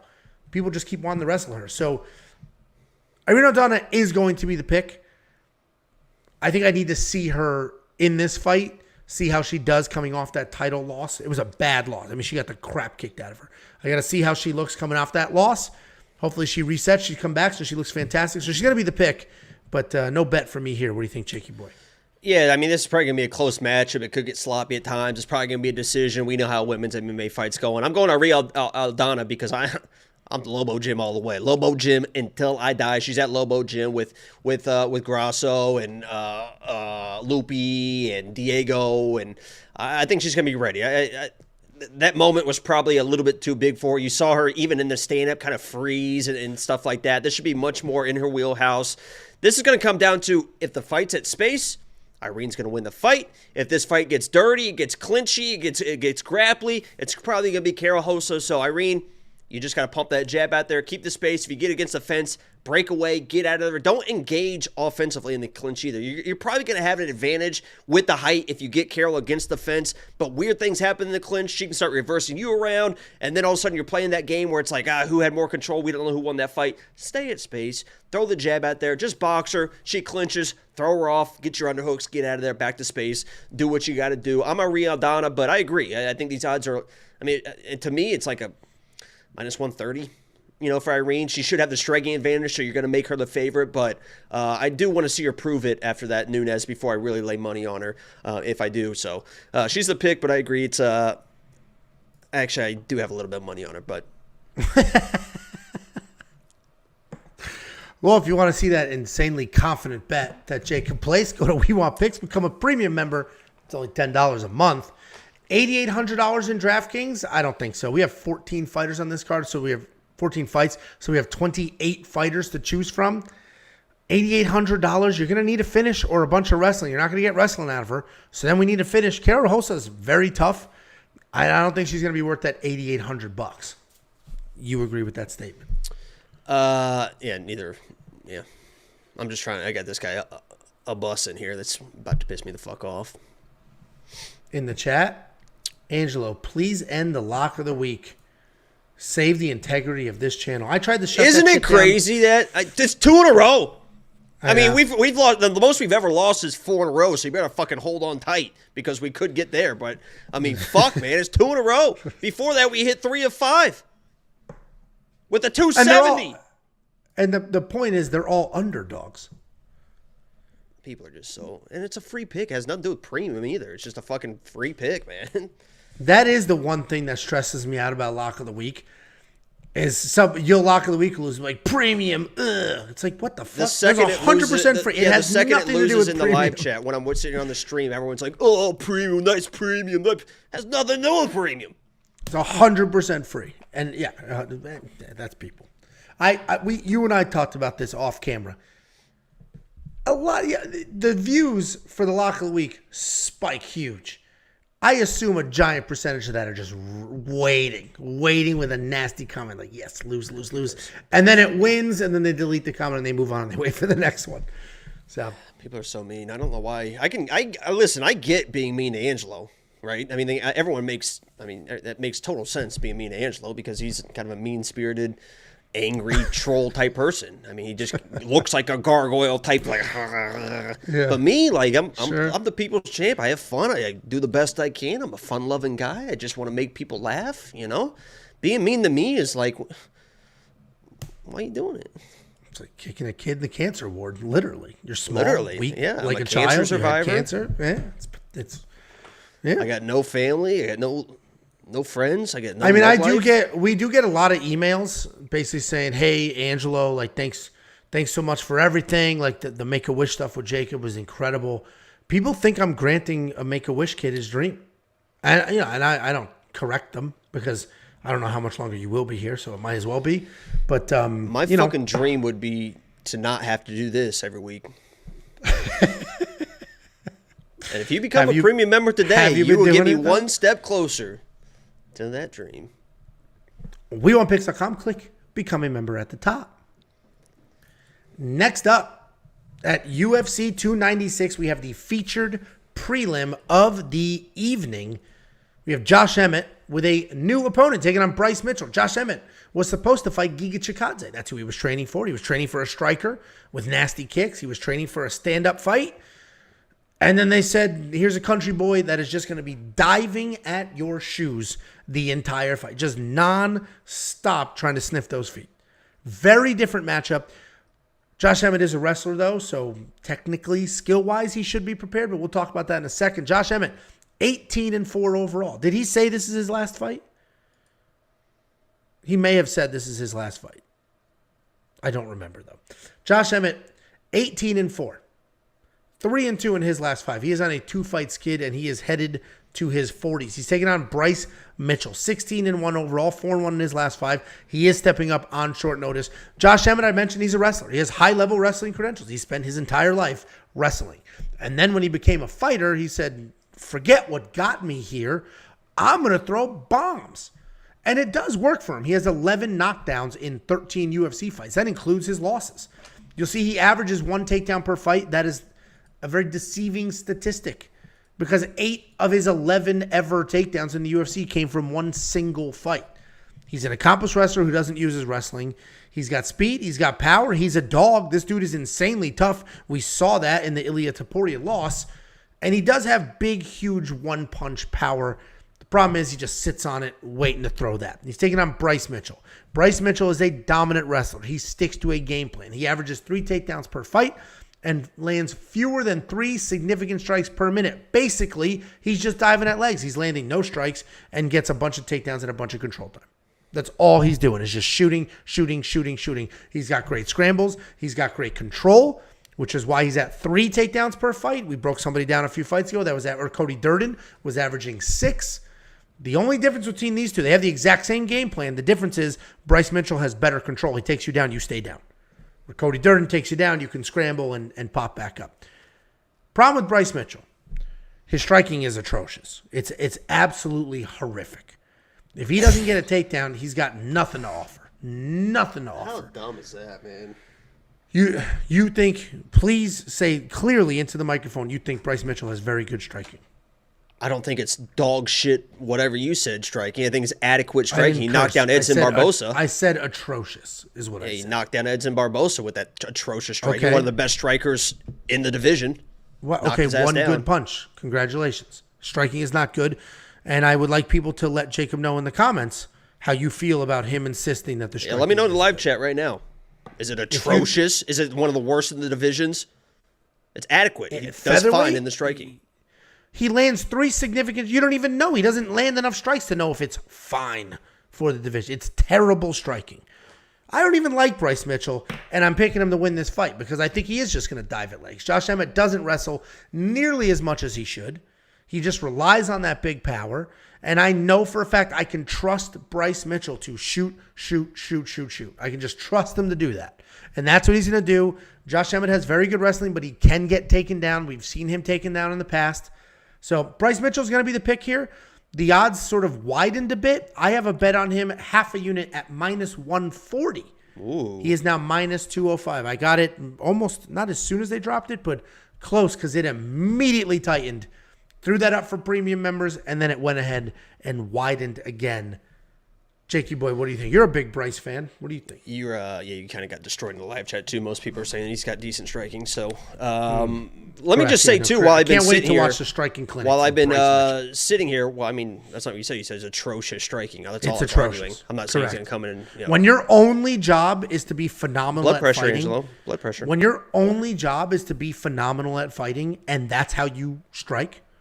One of the 2 most important things in a fight, striking and grappling, and that's your striking. That's not adequate. It sucks. If his striking was atrocious, his takedowns wouldn't work.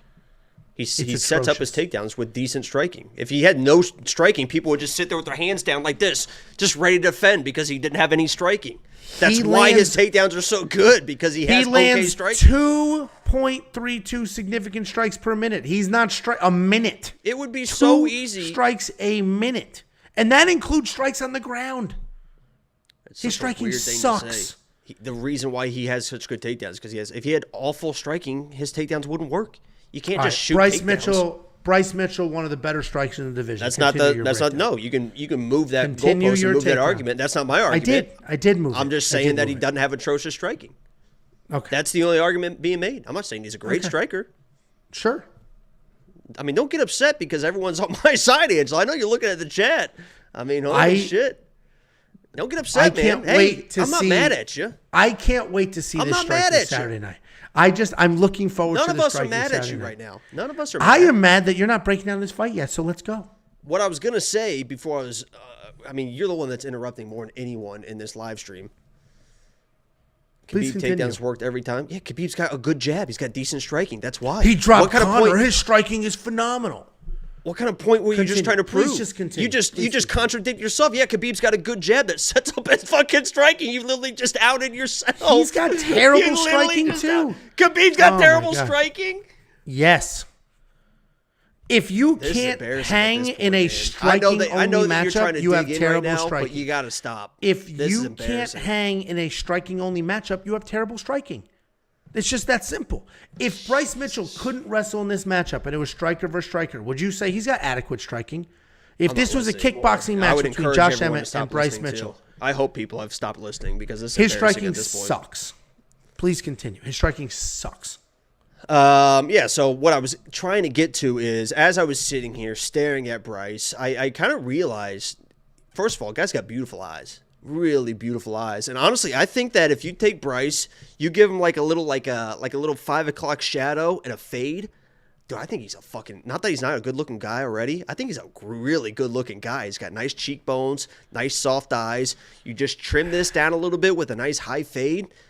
Maybe like a little faux hawk or something. I think that's a dude, man. I think he's a good We've got almost 400 people here. Some of those people showed up in the last 3 minutes, and all they did was see us argue over his striking, and then you spend 3 minutes talking about arguing. You were just how making handsome a fool of he yourself. Could be. Nobody was arguing. You were just kind of making. What a joke. Go ahead. You're done with the handsome. Now let's talk about this. I believe that Bryce Mitchell, if this wasn't short notice, is probably going to be a minus 350 favorite. I mean, let's be honest. The short notice is kind of affecting those odds a little bit, especially the opening odds, and they've started to get wide a little bit more. Bryce should be able to get the takedowns. I mean, he's a guy that, I know everyone talks about the Ilya fight, and he kind of was beat up, and he said he had the flu and this and that, but he shot a takedown Ilya, and he got it pretty easily. Not only did he get the takedown, but Ilya was in a guard situation. He was going nowhere until that round ended. I mean, he got a takedown, muscled it through, and was controlling Ilya. And Ilya's, credit Josh Emmett and his wrestling accoutrement. Ilya is probably 10 times the wrestler and grappler that Josh Emmett is, and Bryce was able to get him down. And what wrestlers love, correct me if I'm wrong, because, I mean, you are a wrestler. What wrestlers love, in MMA especially, is just when people throw big, telegraphed overhand rights that they can just level change underneath, and that's pretty much all Josh Emmett has turned into in this career.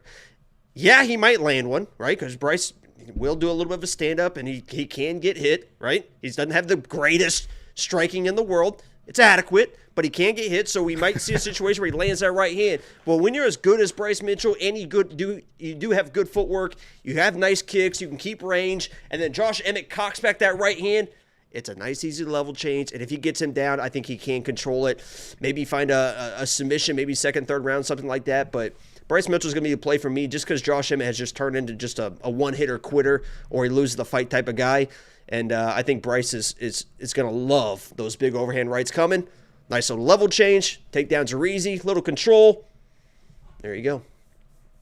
Yeah, I mean, skill-wise, Josh Emmett's the much better wrestler. Like actual credentials and real-life execution of wrestling skills his entire life. Baby. He's I know the that better you wrestler. don't know any. I know you don't know anything about that farm strength, Angelo, but I'm telling you right now, when I was in high school, the strongest dudes in high school never even stepped foot in a fucking gym. I mean, they were on the farm, baling hay, feeding the pigs, feeding the horses, picking up the shit, right? Mm-hmm. Chasing chickens. Okay. Anyway, we both picked Bryce Mitchell to win. We're both very confident Bryce Mitchell win. I put actual money on Bryce Mitchell to win. I think his striking is absolute ass. I have money on but it. I still trust him to win this fight. And that's the only thing that matters. $8,900 in DraftKings, he's probably worth it. He has covered his salary in most of his fights because he does get the takedowns. He does have spectacular control time. And that just racks up. DraftKings loves those kind of fights. Certainly, Josh Emmett, that one-punch power is there. And if Josh Emmett stuffs the if Bryce Mitchell can't get a takedown, he cannot win this fight. There is not a world where Bryce Mitchell can win a striking match here. He just can't.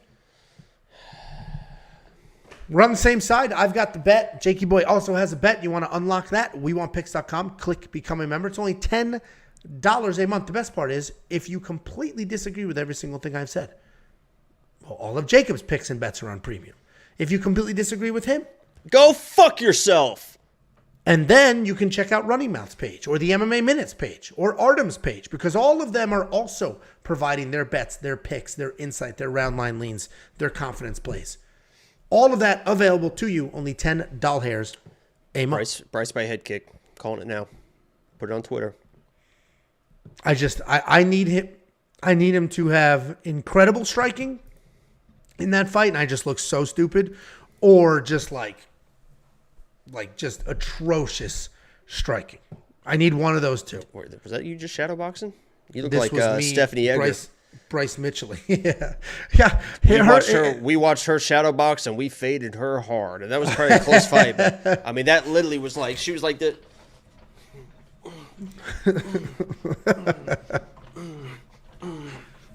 We were watching that live on live stream. We were like, "Oh shit, that's terrible." All right. Here's a nice little break in the action. Oh my god! Talking about the Jesus safety. I forgot this dude. slide was in Like here. the stream, please, before you go. For the love of God, man! I forgot this was in here. God. But it is a nice reminder that the safety parlay hits at over a 70% accuracy. We hit 6 of the last 8 events. We just won last week. It averages 1.624 units of net profit, and we are 4-1 in the last 5 pay-per-views. So this is a good week. Oh, lock of the week's For the 5-0 last 5 pay-per-views. Congratulations. you go. WeWantPicks.com. Click become a member. You will unlock the safety parlay. Next up, at UFC 296, we have Vicente Luque taking on Garry Machado. No jokes about Garry and his wife and all that bullshit. No I jokes. don't know what you're talking about. Can you explain? Good. That's the way to handle it. The jokes are just too obvious, and we don't need it. I don't even know. Can you explain what's going on here? Maybe the people don't know what's going on, or That is a good point. They may not. So turns out, Garry's much older wife. You notice his last name says Machado. He changed his last name to his wife's last name. And we made fun of him a little bit last year, and then he came out and he was like, well, she has a kid, and I want all our last names to be the same. It's like, all right, that's kind of sweet, fun. And then it was discovered that his wife literally wrote a book on how, they call it a WAG, I guess. I don't know what the acronym is. Literally wrote a book on how to trap young up-and-coming athletes so you can get all their money and get in there before they're super famous, and then they're going to be super famous. Literally wrote a book. It's on Amazon. It exists. So now the internet has united, and they're all just calling Garry a cuck. If you don't know what a cuck is, that's a cuckold. It's somebody who watches somebody else have sex with their wife. Some people's thing. That's what's happening here. The joke's uncalled for. I will say, we'll talk about it in a minute, he literally made his Twitter private at one point. He said the last 2 days, he said, I am nervous for my family, their safety. So there's a lot of, there may actually be some head stuff going on here, and that could affect this fight. But anyway, we got Vicente Luque, 22-9 overall. He is 3-2 in his last 5. He is coming off the main event win over Rafael Dos Anjos. He's taken on Garry, undefeated, 13-0. And he's fighting his first really, truly ranked fighter. Vicente Luque is the most accomplished fighter that Garry has fought to date. Vicente's a very good, well-rounded guy. He's good everywhere. He's got grappling. He's got striking. He has power. He has jiu-jitsu. He is good everywhere. The solid wrestling, fantastic submissions if it gets to the ground. At the end of the day, he is a striker, though. He's going to be looking to bang, strike it out on his feet. He's at a 62% takedown defense. That might look low, but keep in mind he has fought the upper echelon of this division for the last couple of years. He is coming off of that win over Rafael Dos Anjos in the main event, where he defended 5 of his takedowns and got some takedowns of his own, I believe. He can be a sniper on his feet, slick on the ground, and he is a wrestling threat offensively. Him taking down Rafael Dos Anjos a few times was not expected, right? Everybody thought, if you thought RDA was going to win, you thought he was going to take down Vicente. And if you thought Vicente was going to win, you thought he was going to defend the takedowns and knock him out. You didn't think he was going to get his own. He's taking on Garry. This guy's a very good striker. He's got very good hand speed, fantastic footwork. He is hittable. He has been hittable since day one. His very first ever UFC fight, he won by stoppage, but he was hit a few times, and it was looking dicey. Song Kanan lit him up. It was looking dicey. The only reason Song Kanan didn't put him out is because he decided to wrestle instead of continue striking. Even though Garry is hittable, he has fantastic striking. He's laser pinpoint accuracy, super fast, great footwork. And He's knocking people out. I wouldn't say it's raw one-punch knockout power. I think he's just so clean and so fast it's catching people off guard, and he's getting it done. He is coming off of the insanely one-sided win over Neil Magny, where he tripled his strikes and had 2 takedowns. That leg was absolutely chewed to shit. All of that being said, if we remove the drama, we remove the internet deciding that they hate Ian Garry this week or last week, if you take that out of the equation, Ian Garry's a very clear pick here. He's the much better striker. It's not even clear. He's the much better striker. I think he absolutely gets it done. We've seen Vicente Luque struggle with strikers. Wonderboy whooped him. Jeff Neal whooped him. And they're both strikers. And Ian Garry is probably a better striker than both of them. Wonderboy, different situation. Anyway, Ian Garry is going to be the pick.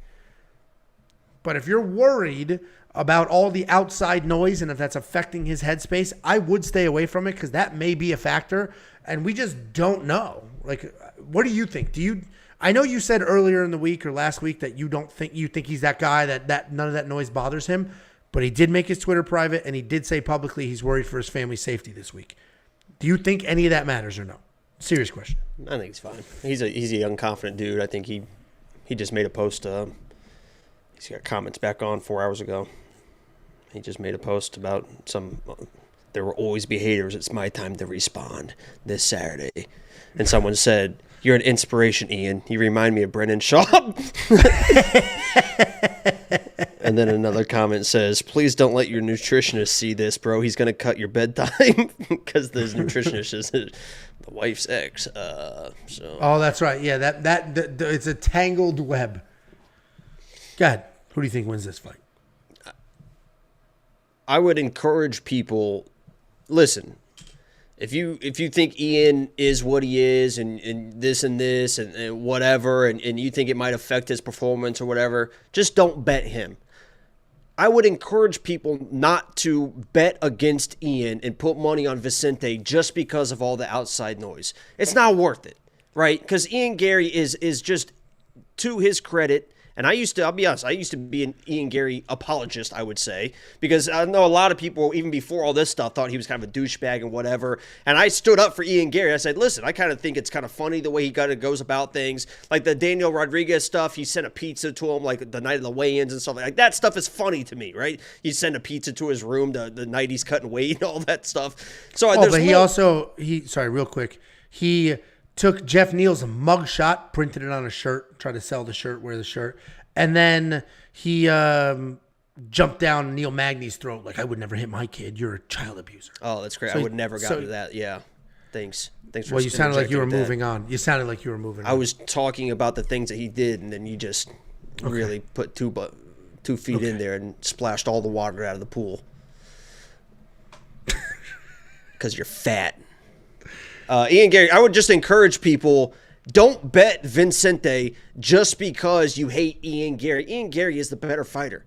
Even if the noise affects him, whatever, if he gets in here, he's going to be the much better fighter. Ian Garry is still a really, really high-level guy. This is a guy, undefeated fighter, that can compete for the title. And he has shown a lot of these undefeated guys, you don't really know.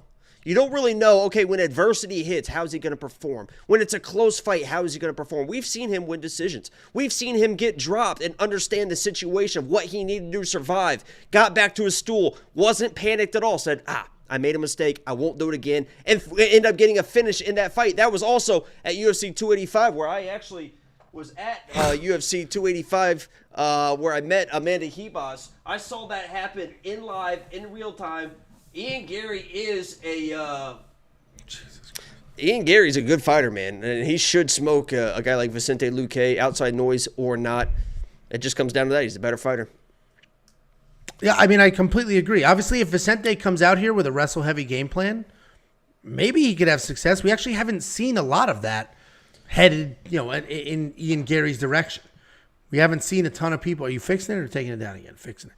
We haven't seen a ton of people diving as like trying to take him down. Song Kanan was able to, but that was after he lit that dude up.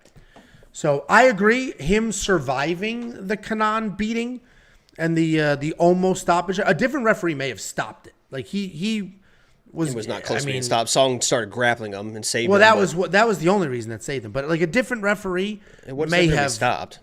I mean, he dropped hard. Anyway, I do think surviving that helped him quite a bit. It did show us, like you said, that he can get through adversity. He is tough. He's not a quitter. He is still hittable, and Vicente Luque does hit hard, but he should be the much better fighter here. He should absolutely win. I am staying away. I don't trust all the outside noise. Vicente is the first ranked fighter he's ever fighting. There's a lot of stuff here. I'm not going to bet Ian at minus 375. He's certainly not in the safety parlay. I am going to leave that alone, but I'm going to watch this fight. I'm very interested. It's better for the division if he and Garry wins. A lot of people are going to be rooting against him because people are weird haters. It is better for the division to have the young, undefeated up-and-comer win this fight and then work his way into a title shot, especially at this weight class. Well, I mean, even with the storylines and everything, to get him on the mic afterwards, I mean, yeah, the UFC wants him to win this fight. There's no doubt about that. And it's better. As a fan, it's better for him to win as well. Because, Vicente got just absolutely smoked by Bilal Muhammad. Like, he's already lost to a couple of the top guys. He's shown us he's very good, not going to win a belt. Ian Garry might. Anyway, $9,500 in DraftKings. You think he's that good? I think there's an opportunity for a finish. Yeah, there certainly is. Well, Vicente Luque, he lost to Jeff Neal, brain bleed. He was out for a while. Wonder Boy lit him up. Just danced around him, touched him up, lit him up, did all of those things. So Ian Garry could do the same. He may be worth that $9,500 price point in DraftKings. You have bets on this or no? We're going to get a little parlay. There you go. If you want to check out that parlay, WeWantPicks.com. Click Become a Member. It is only $10 a month. Guys, we have well over 400 people watching live right now. Appreciate it. Hit the like button, but we just appreciate you're here. We're competing against Monday Night Football, and we appreciate you. You know what's funny about that? What? Let me see. The game was canceled? What? Like what? Ooh, I thought I put 400. No, I put in the Discord that we're going to live tonight, and I said if we don't have 500 live viewers, Angelo says I won't be back for 2024. So we got 400. It's quite the leap to go from 4 to 5. But we might be able to do it because we're breaking down a pretty good one next. Is Angelo a Giants fan? Angelo does not watch football. He doesn't even know about sports. So that's your guys' king. I watch sports. I watch that whole Cowboys I watch sports. I watch sports. I like sports. What a fucking loser, dude. Who won the match? Oh, yeah, we have a donation, too. I didn't see it. Did it just come in, or am I scrolling? No, you got to scroll. A little 5 spot from Live Dogs. I didn't see it. Oh, there it is. $5 from Live Dogs MMA. Will Ian Garry hold up the WAG book like Bryce did the Bible? That would bring tears. That actually would be unbelievably funny if he just held it up. The power of Christ compels you, just yelling while holding that up. That would be unbelievable. Thank you very much. Appreciate that for the 5 spot. Next up at UFC 296, we have an incredibly old, aged out 6-fight losing streak. Tony Ferguson taking on Paddy the Baddy Pimblett. Tony Ferguson, 25-9, 0-6 in his last 6. He's probably on the longest ever active UFC losing streak. I don't think anybody has been on a losing streak that long in the UFC before without getting their walking papers. He wasn't in 6 in a row, that's for sure. I think it was 7 or 8. It was not. Pull it up. It might have been winless. There was a draw in the mix.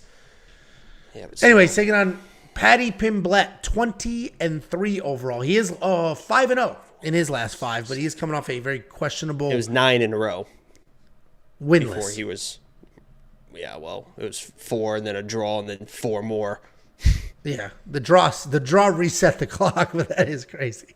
Anyway, Paddy Pimblett coming off that very, very questionable win over Jared Gordon. A lot of people think he lost that fight. Tony Ferguson, he's on a 6-fight losing skid. Has not looked good in really any of them. The last one went a little longer than some people thought. His last win was an eye poke injury win over Donald Cerrone in 2019. But in his prime, leading up to this losing streak, he had one of the longest, most impressive winning streaks of all time. Stoppages, submissions, beating everybody, worked his way up to an interim title shot. Supposed to fight Khabib on like 10 different occasions and didn't. But he was a very unorthodox but dangerous striker with very slick submissions. He does have a Division III wrestling credentials or Division Grand Valley State, man. Something to that. I forget what division. That's Division 1. Is it really? It's kind of wild. Grand Valley State? No, I think it's Division II. They flipped in. I don't know what it's called anymore, but yeah.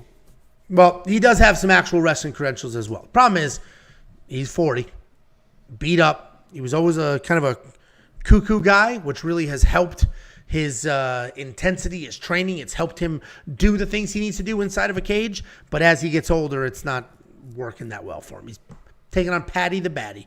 The kid's a hot prospect. This is his 4th fight in the UFC. Pretty well-rounded guy. He's got a lot of experience. He's been around the block a few times. It's only his 5th fight in the UFC, but he's risen to fame pretty quickly. He can be hittable because he tends to keep his chin high, but he's got some decent striking offense, lots of volume, pretty smooth grappler as well who flows really smoothly on the ground. He's got a lot of tools, and he could absolutely win a couple of meaningful fights with some proper matchups and build some hype. He is coming off that win over Jared Gordon. A lot of people think he lost that fight. The striking was basically even, and then Jared had 3 takedowns on top of that. I know a lot of people love Tony Ferguson. I get it. He was on that wild win streak. He's a wild guy. I get it. But the last couple of years have been rough. Justin Gaethje took something from that man's body that he will never get back. He has a DUI arrest this year, I believe. A restraining order from his wife. Like, he is spiraling. There's a lot of the restraining orders a few years ago. But there's a lot of stuff going on there. He's got David Goggins now as his coach. And David Goggins as his coach would make sense if he wasn't motivated, if he needed that. That has never been Tony's issue. He always shows up very intense, very ready to go, very motivated. I don't think he needed a cheerleader. He needs, I don't know what he needs if he's going to continue fighting, because... Well, he needs a fucking time machine. I mean, that's the problem. He's a little bit too old to be doing this. I think Paddy wins. Paddy is in the anti-40 parlay. We'll all be rooting for Tony to some degree, and MMA karma may come for Paddy because he shouldn't have won that last fight. But Tony Ferguson is not going to be that guy. Not this weekend. Paddy's going to be the pick. What do you think, Jakey boy? Yeah, I always bring it up when we break down the Tony fight, but I mean, the whole thing started with that fight versus Justin Gaethje, and it's so crazy how at the end of that second round, he lands that uppercut on Justin Gaethje. If there's 15, 20 more seconds in that fight, he wins that fight, and who the fuck knows the kind of career trajectory happens when he wins that fight, because then he doesn't take all that damage. He's still a guy. He continues his winning streak. I mean, that moment, it's crazy how timing can work out that way, because then he got his brains beat in, and he really hasn't been the same since that fight where he almost fucking knocked out Justin Gaethje and won that fucking fight, which is crazy. This is what I'll say, and this is what it reminds me of last week. Last week, the big thing was Khalil sucks. Khalil's not a good fighter. He hasn't fought anyone. You've seen him struggle versus good competition. So let's bet Anthony Smith because we think Khalil Roundtree sucks. But Anthony Smith also sucks. And that wasn't our take, to be clear. You're just saying for the... I don't want people thinking that that's what we said. That's what other people I think it was very clear. That was the general consensus I don't think of a lot was, of people. Go ahead. No, I mean, I had Khalil. I bet Khalil. But there was a lot of people were just betting against Khalil just because they don't think he is a good fighter, and they were putting their money on a fighter very incorrectly, and that's not what we did, but they were betting Anthony Smith just because they think Khalil sucks, when Anthony Smith also sucks, and we saw what happened in that fight. Listen, I get it. If you think Paddy's not that dude, if you think eventually he's going to get fraud checked and this and that, and you want to bet against him because of that, don't do it here. I would not do it here because Tony Ferguson has not shown really anything. People are going to be like, oh, he dropped Bobby Green, then the eye poke and this and that. No. I mean, Paddy should be able to win this fight. He's probably going to wrestle, grapple, get in some scrambles. He's probably going to control this fight. Listen, if you think that Paddy sucks, whatever. If you want to make a heart bet and you want to just root for Tony, I get it. I'll probably do that, right? If I'm sitting there on the couch watching, I'll throw some money on Tony. But if you're making actual bets and you're making parlays and this and that, Tony's not the guy to bet on at this point in his career. He's really not shown anything. If you want to fade Paddy later, I get it. I'm sure we're going to fade Paddy later because I don't think he's that dude. I don't think he's that good. Tony's not the spot. Don't just bet against people when the other guy is not good too. This could be another Dustin Jacoby type situation, but I am picking Paddy, and I think he, should roll. But, it is Tony. But Fucking, I mean, yeah, it's a great. Listen, the UFC, they know what they're doing. This is a phenomenal matchup. It's a phenomenal matchup. They gave Tony Ferguson somebody that people are like, oh, he could win this fight. And they're building up what they want to build up. They're building up the next guy. I mean, it's a great matchup. It's great matchmaking. I'm very interested to see the fight. This is not as confident as we are in Patty. This is still an interesting fight. It's still the best fighter Patty has ever fought. Oh, and the crowd's going to be insane. Oh, it's unbelievable. It's great. It's great, yeah. It's good a great matchup. Yeah, I know the matchmaking originally got a lot of shit, but it's for a fan perspective, it's good matchmaking. Oh, it's spectacular. It's gonna be exactly what they want it to be. Patty's gonna win, all that stuff, but it's still gonna be a great matchup. The lead up's gonna be great because Tony is a wild guy, and somebody said it in the live chat, like Tony's a legend, but it's time to be done. That's exactly it. Like we should all thank him as collective fans for everything he's given us. As a fan, this guy's been phenomenal to watch. He's been a ton of fun. He's always that's why we buy the pay-per-views and watch this sport. Tony Ferguson has put in 4 lifetimes worth of entertainment for us. But it's time to be done. Patty's going to be the pick. Patty's in that anti-40 parlay. Patty's probably worth that $9,400 in DraftKings. You want to check out everything we do. You want to unlock the tools, the insight. This isn't just some random Patreon with 5 bets and our fingers crossed, hoping we make it happen. There's 7 people giving you picks, bets, round line leans, confidence plays, and then on top of that, we have a DraftKings optimizer. We have Underdog. We have Prize Picks. We have other tools as well. WeWantPicks.com. It is only $10 a month. Next up at UFC 296. This matchmaking is a little different. We talked about the Patty the Batty, Tony Ferguson matchup being great matchmaking. The UFC knows what they're doing. They know what they're doing here too, and it's all spite. Stephen Thompson did not accept a weight miss fight against Michelle Pereira, and the UFC said, okay, all right. No, we'll get you another fight. Don't worry about it. And they got him Shavkat Rakhmonov. This is a tough matchup. I say Shavy. It's a tough matchup. Whoa! 5-spot from Lizzie Beth. Like the stream, y'all. Best duo out there. Appreciate that 5-spot, Lizzie. Thank you very much, Elizabeth. That's Lizzie Beth. This is a very good matchup from a let's build one guy, let's spite the other one perspective. But we'll go ahead and break it down. We got Shavkat Rakhmonov, 17-0. He's undefeated with 17 stoppages. I will tell you my concerns with that in a minute. Taking on Wonderboy Thompson. Guy's a legend, should be in the Hall of Fame. He's done all the things. He's fought for a title multiple times. He's earned it every single time. 17-6 overall, 3-2 in his last 5. He's coming off that weight miss cancellation with Michelle Pereira. If you remember, it was which fight card was it? It was UFC. It was a numbered UFC, and it was in Colorado or Utah or something like that. Michelle Pereira missed weight by 3 or 4 pounds, and Stephen Thompson said, I'm 40 years old. This was already a tough matchup. I can't be taking these matchups like this. I'm not. He missed weight. He messed up. I didn't mess up. I'm not taking this. And then he went ahead. Why are you sending me pictures of Indiana? It's a great picture. You're just sitting there texting me pictures of Indiana for no reason? It's downtown. And why did this text go through? Well, because I can push through your notification. Oh, man.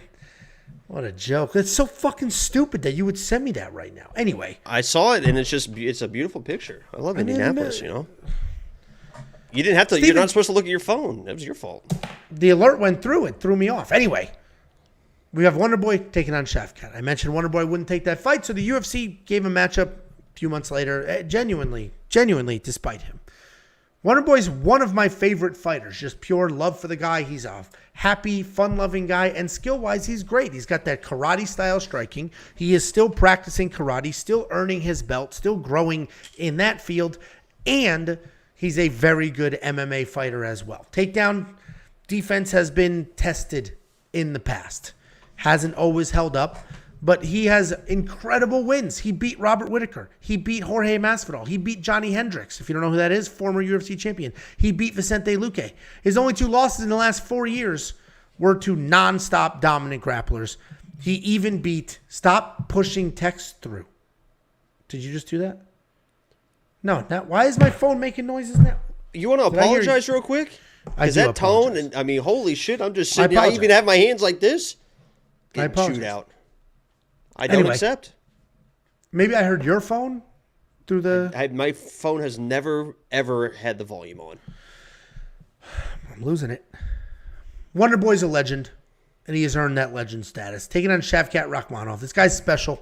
He's one of those guys, you watch him fight, and you're like, he is good. He will do big things. Jacob is probably about to tell us that he got fraud checked against Jeff Neal, and he looked like shit. I have a feeling he's going to say that, but we'll see.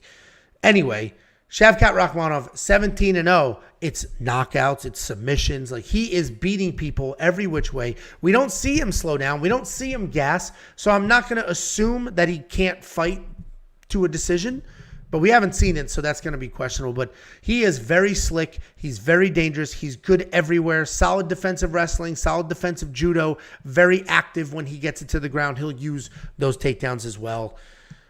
Shavkat's going to be the pick here. I hate picking against Wonder Boy. I hate betting against him. I have bet against him here. Shavkat is in that anti-40 parlay. I think he's absolutely going to get it done. And it just pains me to say that. It just does. Jakey boy, how do you think this goes? I think that this is, if this was a 30-year-old Stephen Thompson, if this was maybe even like a 34, 35-year-old Stephen Thompson, I think he fucking smokes Shavkat. I don't think that Shavkat is as good as people think he is. He's a hittable guy. He definitely is a tough dude, right? He can walk through stuff. You saw that in his last fight versus Jeff Neal. I mean, he was walking through stuff. He got clipped.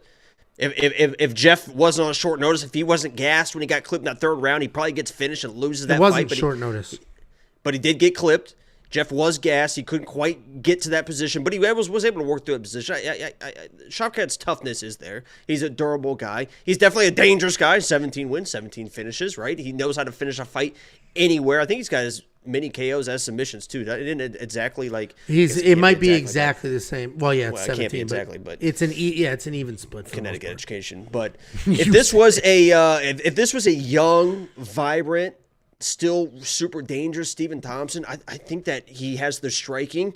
I think he would be the better striker than Shavkat. And Shavkat is a good grappler, but his takedowns suck. I mean, his offensive wrestling is very, very overrated. I think his striking defense is very lackluster. I think there's going to be a moment in this fight where Stephen might sidekick him and he falls down and they both have a little bit of laugh.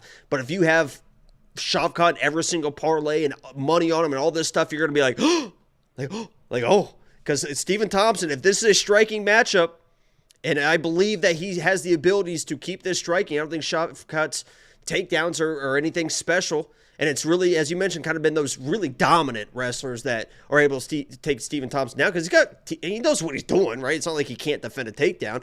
I think he defends the takedowns and he gives him a run for his money. Now, my pick is going to be Shavkat because I think there is a little bit gone from Wonder Boy, right? I mean, he's 43 years old, whatever it is, 40 years old.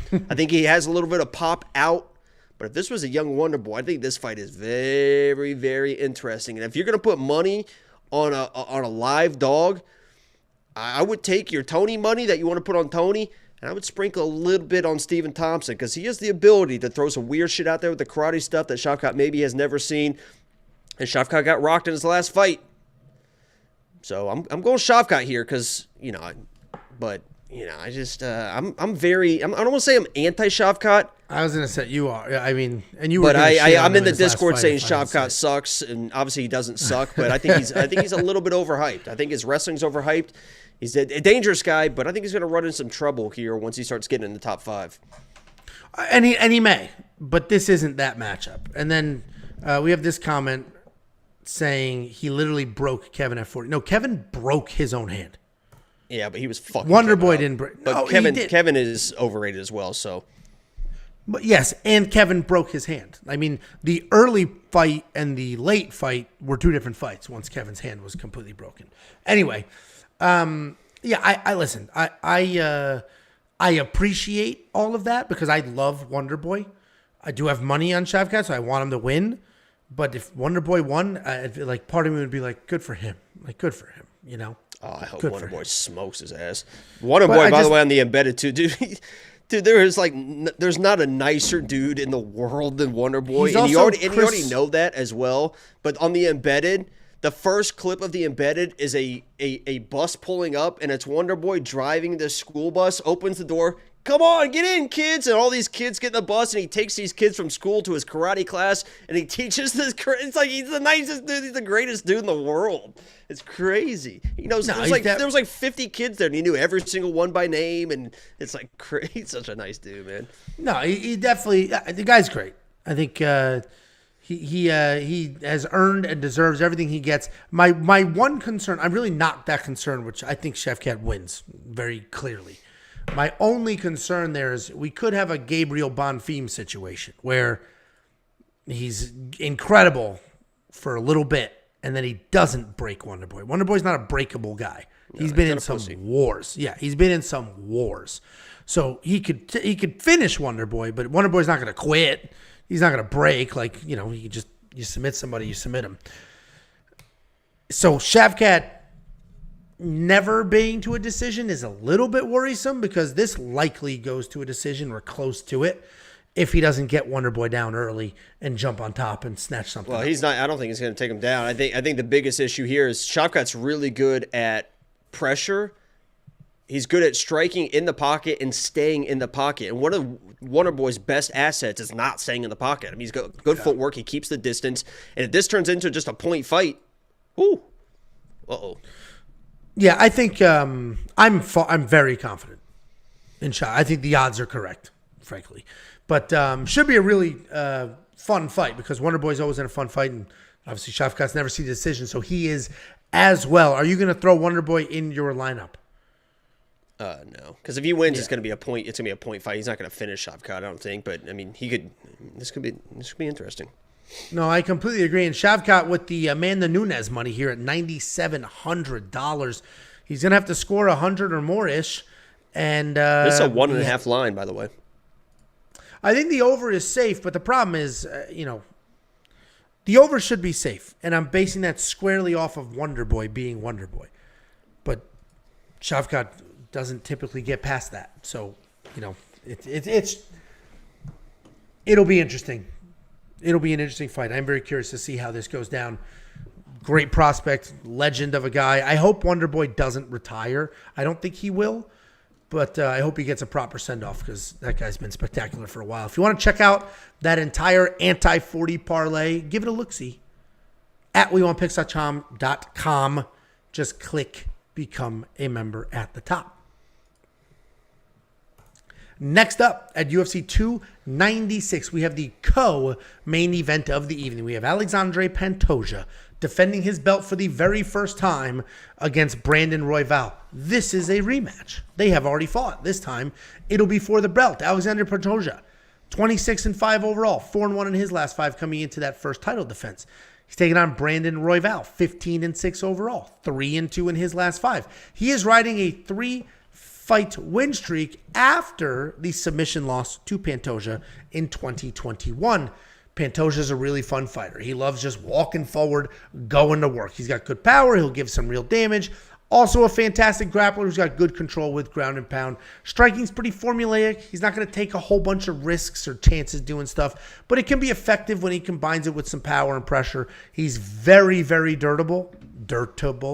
He's very durable, and the only people that really have been beating him are people that will go 100% all in on the wrestling.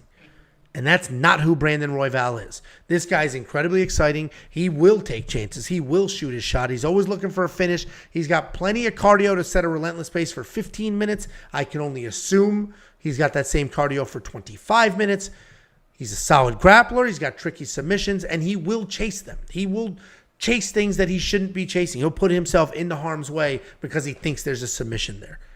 The reality is Brandon Royval is the more dangerous fighter in this matchup. Alexandre Pantoja is probably the more well-rounded, the cleaner, tighter fighter. He's already won this matchup.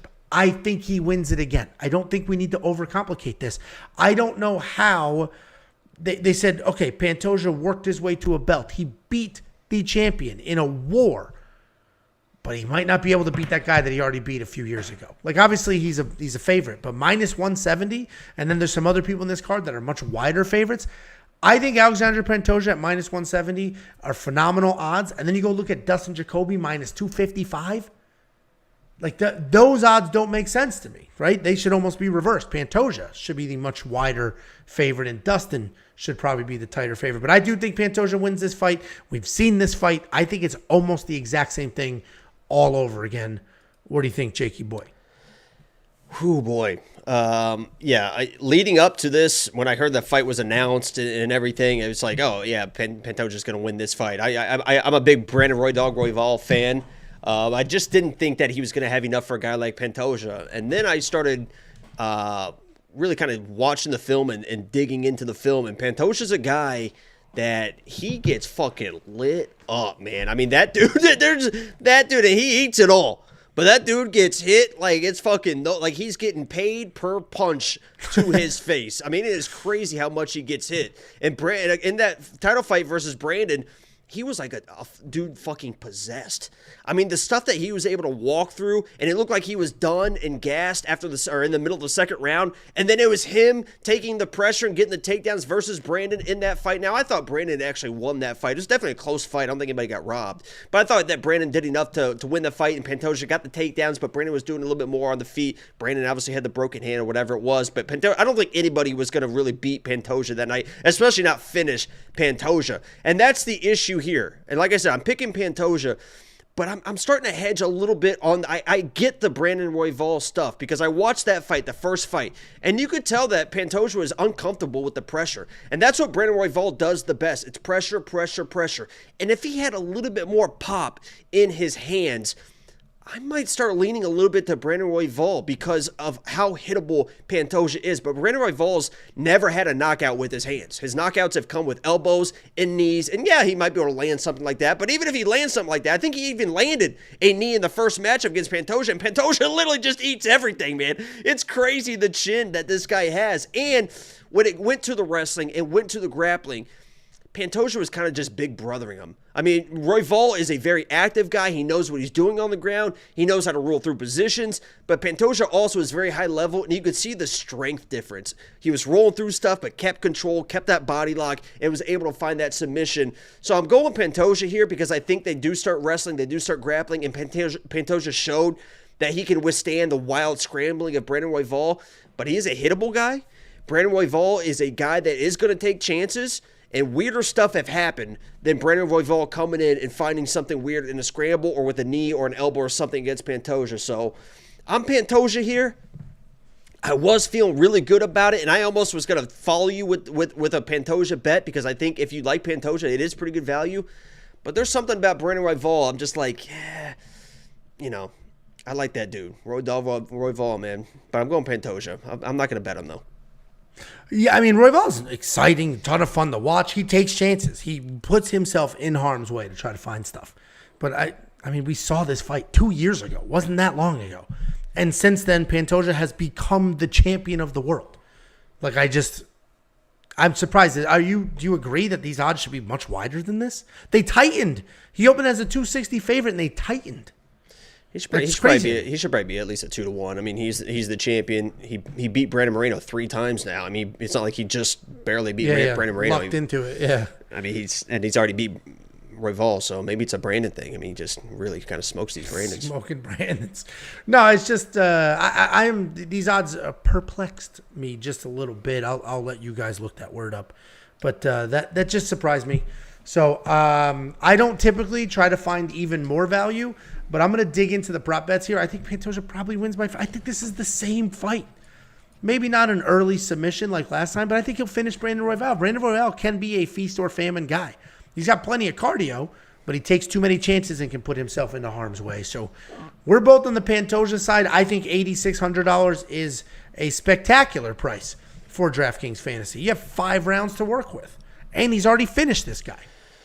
And if I'm playing Royval, honestly, I mean his submission is plus 675. I don't think you're going to knock out a guy like Pantoja, but you could do enough to make him in a panic shot or something, or you find something in a scramble. I think if Royval wins, it's going to be in a weird scramble that he's able to kind of work something in submission. That's plus his 675. I mean, his KO is plus 255. I wouldn't touch that. I would rather play the submission side if you're going to play it, and you're getting much better than the plus 160 money line odds.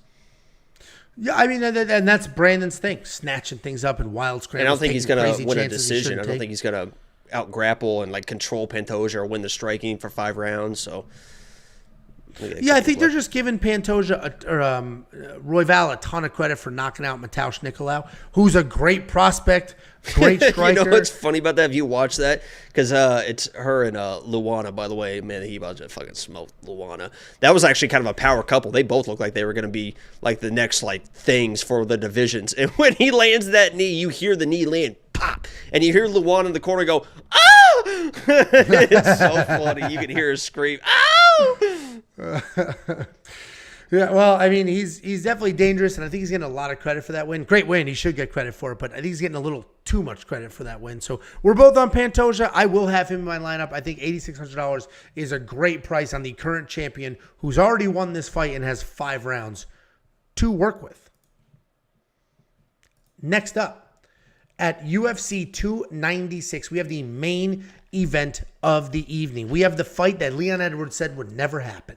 He insisted, I'm not fighting Colby Covington. Take my belt away. I'm not going to fight Colby. He hasn't earned it.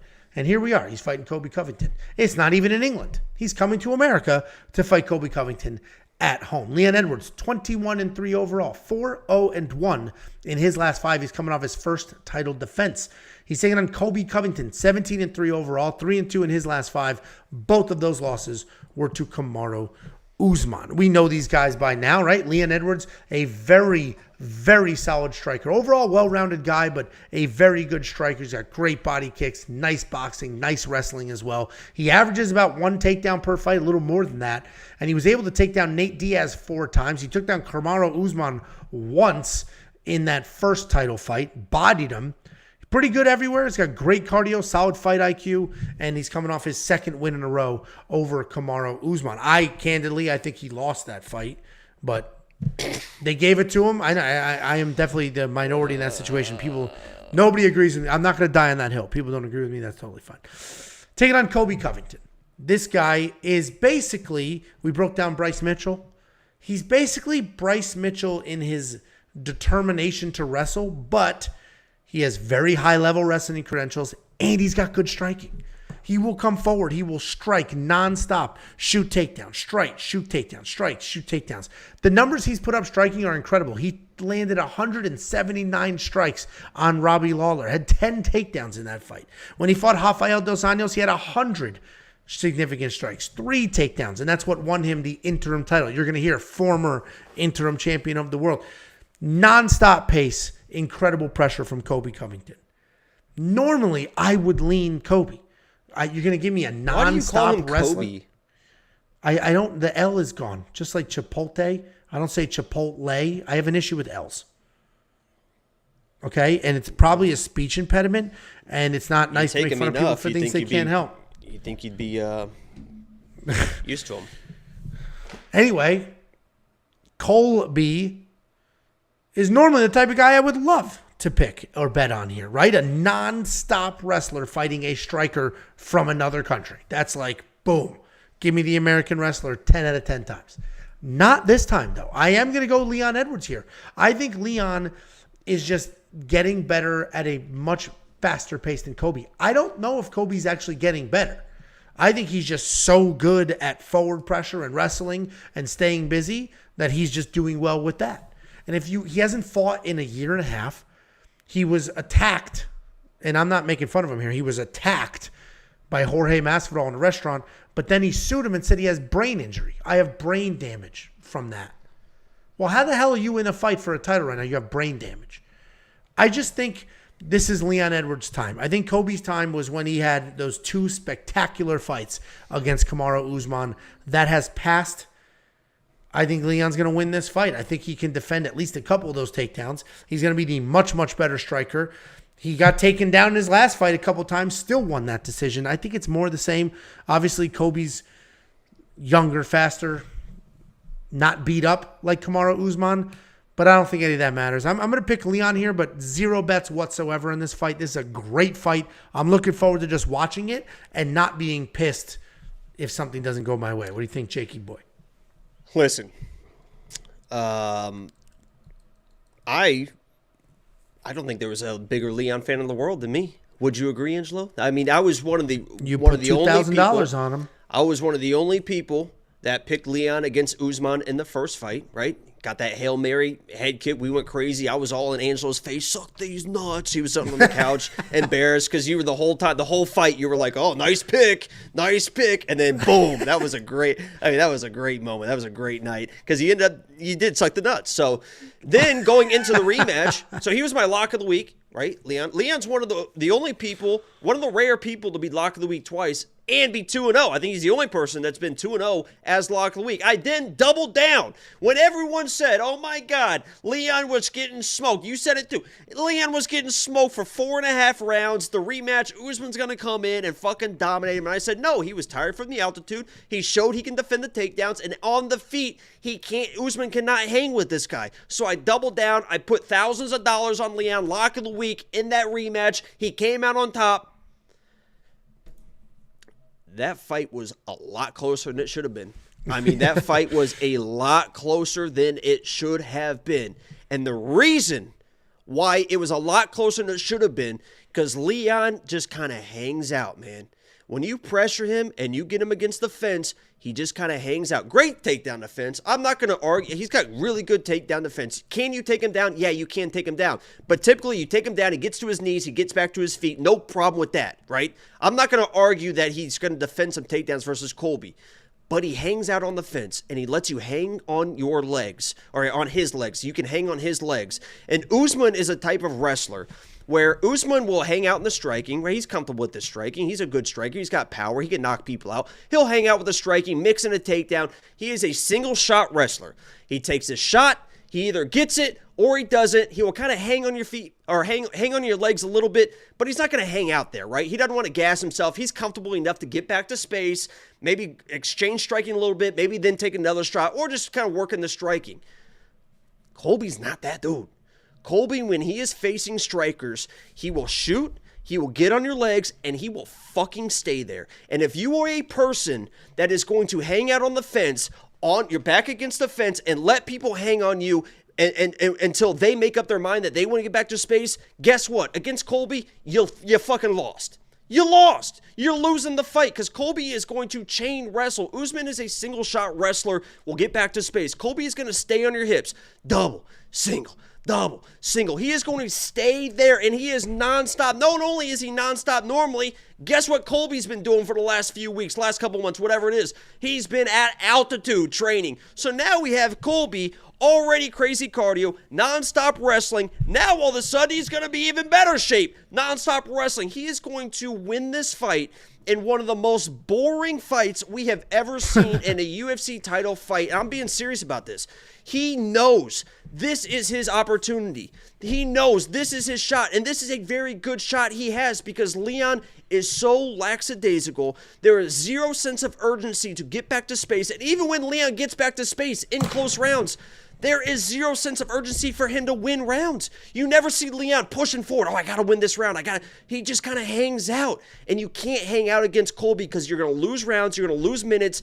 And Leon is not a powerful guy. I think he's got 8 or 9 decisions in the UFC. I know he's got that head kick, but he just kind of pop shots people. So all this like, oh, Leon's going to knock him out type of stuff, I don't see it. I think Colby's going to come in, knows this is opportunity. He doesn't care how the fuck he wins. He wants that belt. He will make this the most boring fight you have ever seen and just grind and grind and grind for 25 fucking minutes. He's going to hold that belt up, get on the mic, and act like he just got a first-round knockout and call out Islam or somebody crazy. Colby's going to win this fight because Leon just doesn't have the sense of urgency to get off the fence or win rounds. Colby's going to grind his ass and win this fight. Yeah, I mean, that's what I love about not betting on this fight, honestly, because I can just watch it. And if that's what happens, I'm not going to be all in my feels upset. I can't believe the safety parlay broke. None of that. I'm looking forward to this fight. I agree. Everything you just said, I agree that could happen. The only, and that was my gut, like, oh, you know, I love picking my wrestlers. The only reason I didn't go that route is it's been a year and a half. And if you remember when he fought George Masvidal, yeah, he out-wrestled whatever. He got cracked hard. I don't remember what round it was, but he got blasted. He went to a knee and went straight back up. Didn't affect him. I get it. But that was Jorge Masvidal where I do think Leon, you're right, doesn't have a million knockouts, but I think Leon does hit very hard. And I think if that same strike landed from Leon and he'll put the pressure on, he'll sense the blood in the water because he can be lazy, not lazy, but he can be a little too laissez-faire. Yeah, Leon's good in space. If Colby for whatever reason stays at space, he's going to lose this fight. There's no question. I'm not trying to convince people that Colby's a better, Leon probably is the better overall fighter, but Colby's just so fucking relentless, and he knows. Wrestling. Yeah, he knows he's got to close the distance, and he's got good enough striking to close the distance. And Leon isn't really a guy like Sean O'Malley. Like Sean O'Malley with the Aljo thing, he's good with the step offs and boom, and he's got big nights. Leon is just kind of backs up. Oh, he's against the fence. He's not like those big, powerful shots down the middle when he's backing up. Good in space. I don't think Colby's going to give him that space, man. Well, I'm looking forward to it. The comment section is always funny, and this is how you know you have a good matchup. Half the comments were like, Leon Edwards has no chin whatsoever. Nate Diaz rocked him. Period. End of story. Kobe's going to knock him out. The other comments are, George Masvidal dropped Kobe, broke his jaw. Kobe's soft. Leon's going to knock him out. It's literally, everybody's making the exact same point on the opposite sides. It's just funny to watch, and that's how you know it's a good matchup. Yeah, and the craziest argument I've seen is Leon beat Usman twice, and Colby lost to Usman twice. That's so therefore, Leon, because Leon was getting steamrolled in the first fight. Colby has won multiple rounds off of Usman. He's probably won more rounds off of Usman than Leon has, right? I mean, Leon lost 4 rounds in the first fight, lost 2 rounds lost 2 rounds in whatever. He's probably won more rounds against Usman, and I honestly thought he beat Usman in that second fight. I mean, that was a close fight. I thought he beat Usman in that second fight. So that whole argument of Leon beat Usman and Colby lost to Usman, therefore, don't do that, guys. No. If you want to pick Leon, I get it, but don't do that. I'm picking Leon because I do believe in I forget what announcer said it. It's like a new thing over the last year or so that once you become champ, you get 30% better just by having the belt. I do believe in that. And Leon has looked just a little bit better. And I just feel like Kobe's going to be the type of guy, always the bridesmaid, never the bride. I don't think he'll ever become a champion, and he'll always be like the second best guy in the world. But again, no bet on this fight. I'm just looking forward to watching it. Jacob does have a bet on this fight. Jacob placed this bet in March, like 6 months ago. No, 8 months ago. It was in March. It literally was in March. The second that the odds dropped, I was like, yeah, give me that. And like I said, I'm not a Leon hater at all. I'm very high on Leon, but he should have smoked Usman in that rematch, that title rematch, in my opinion, at home.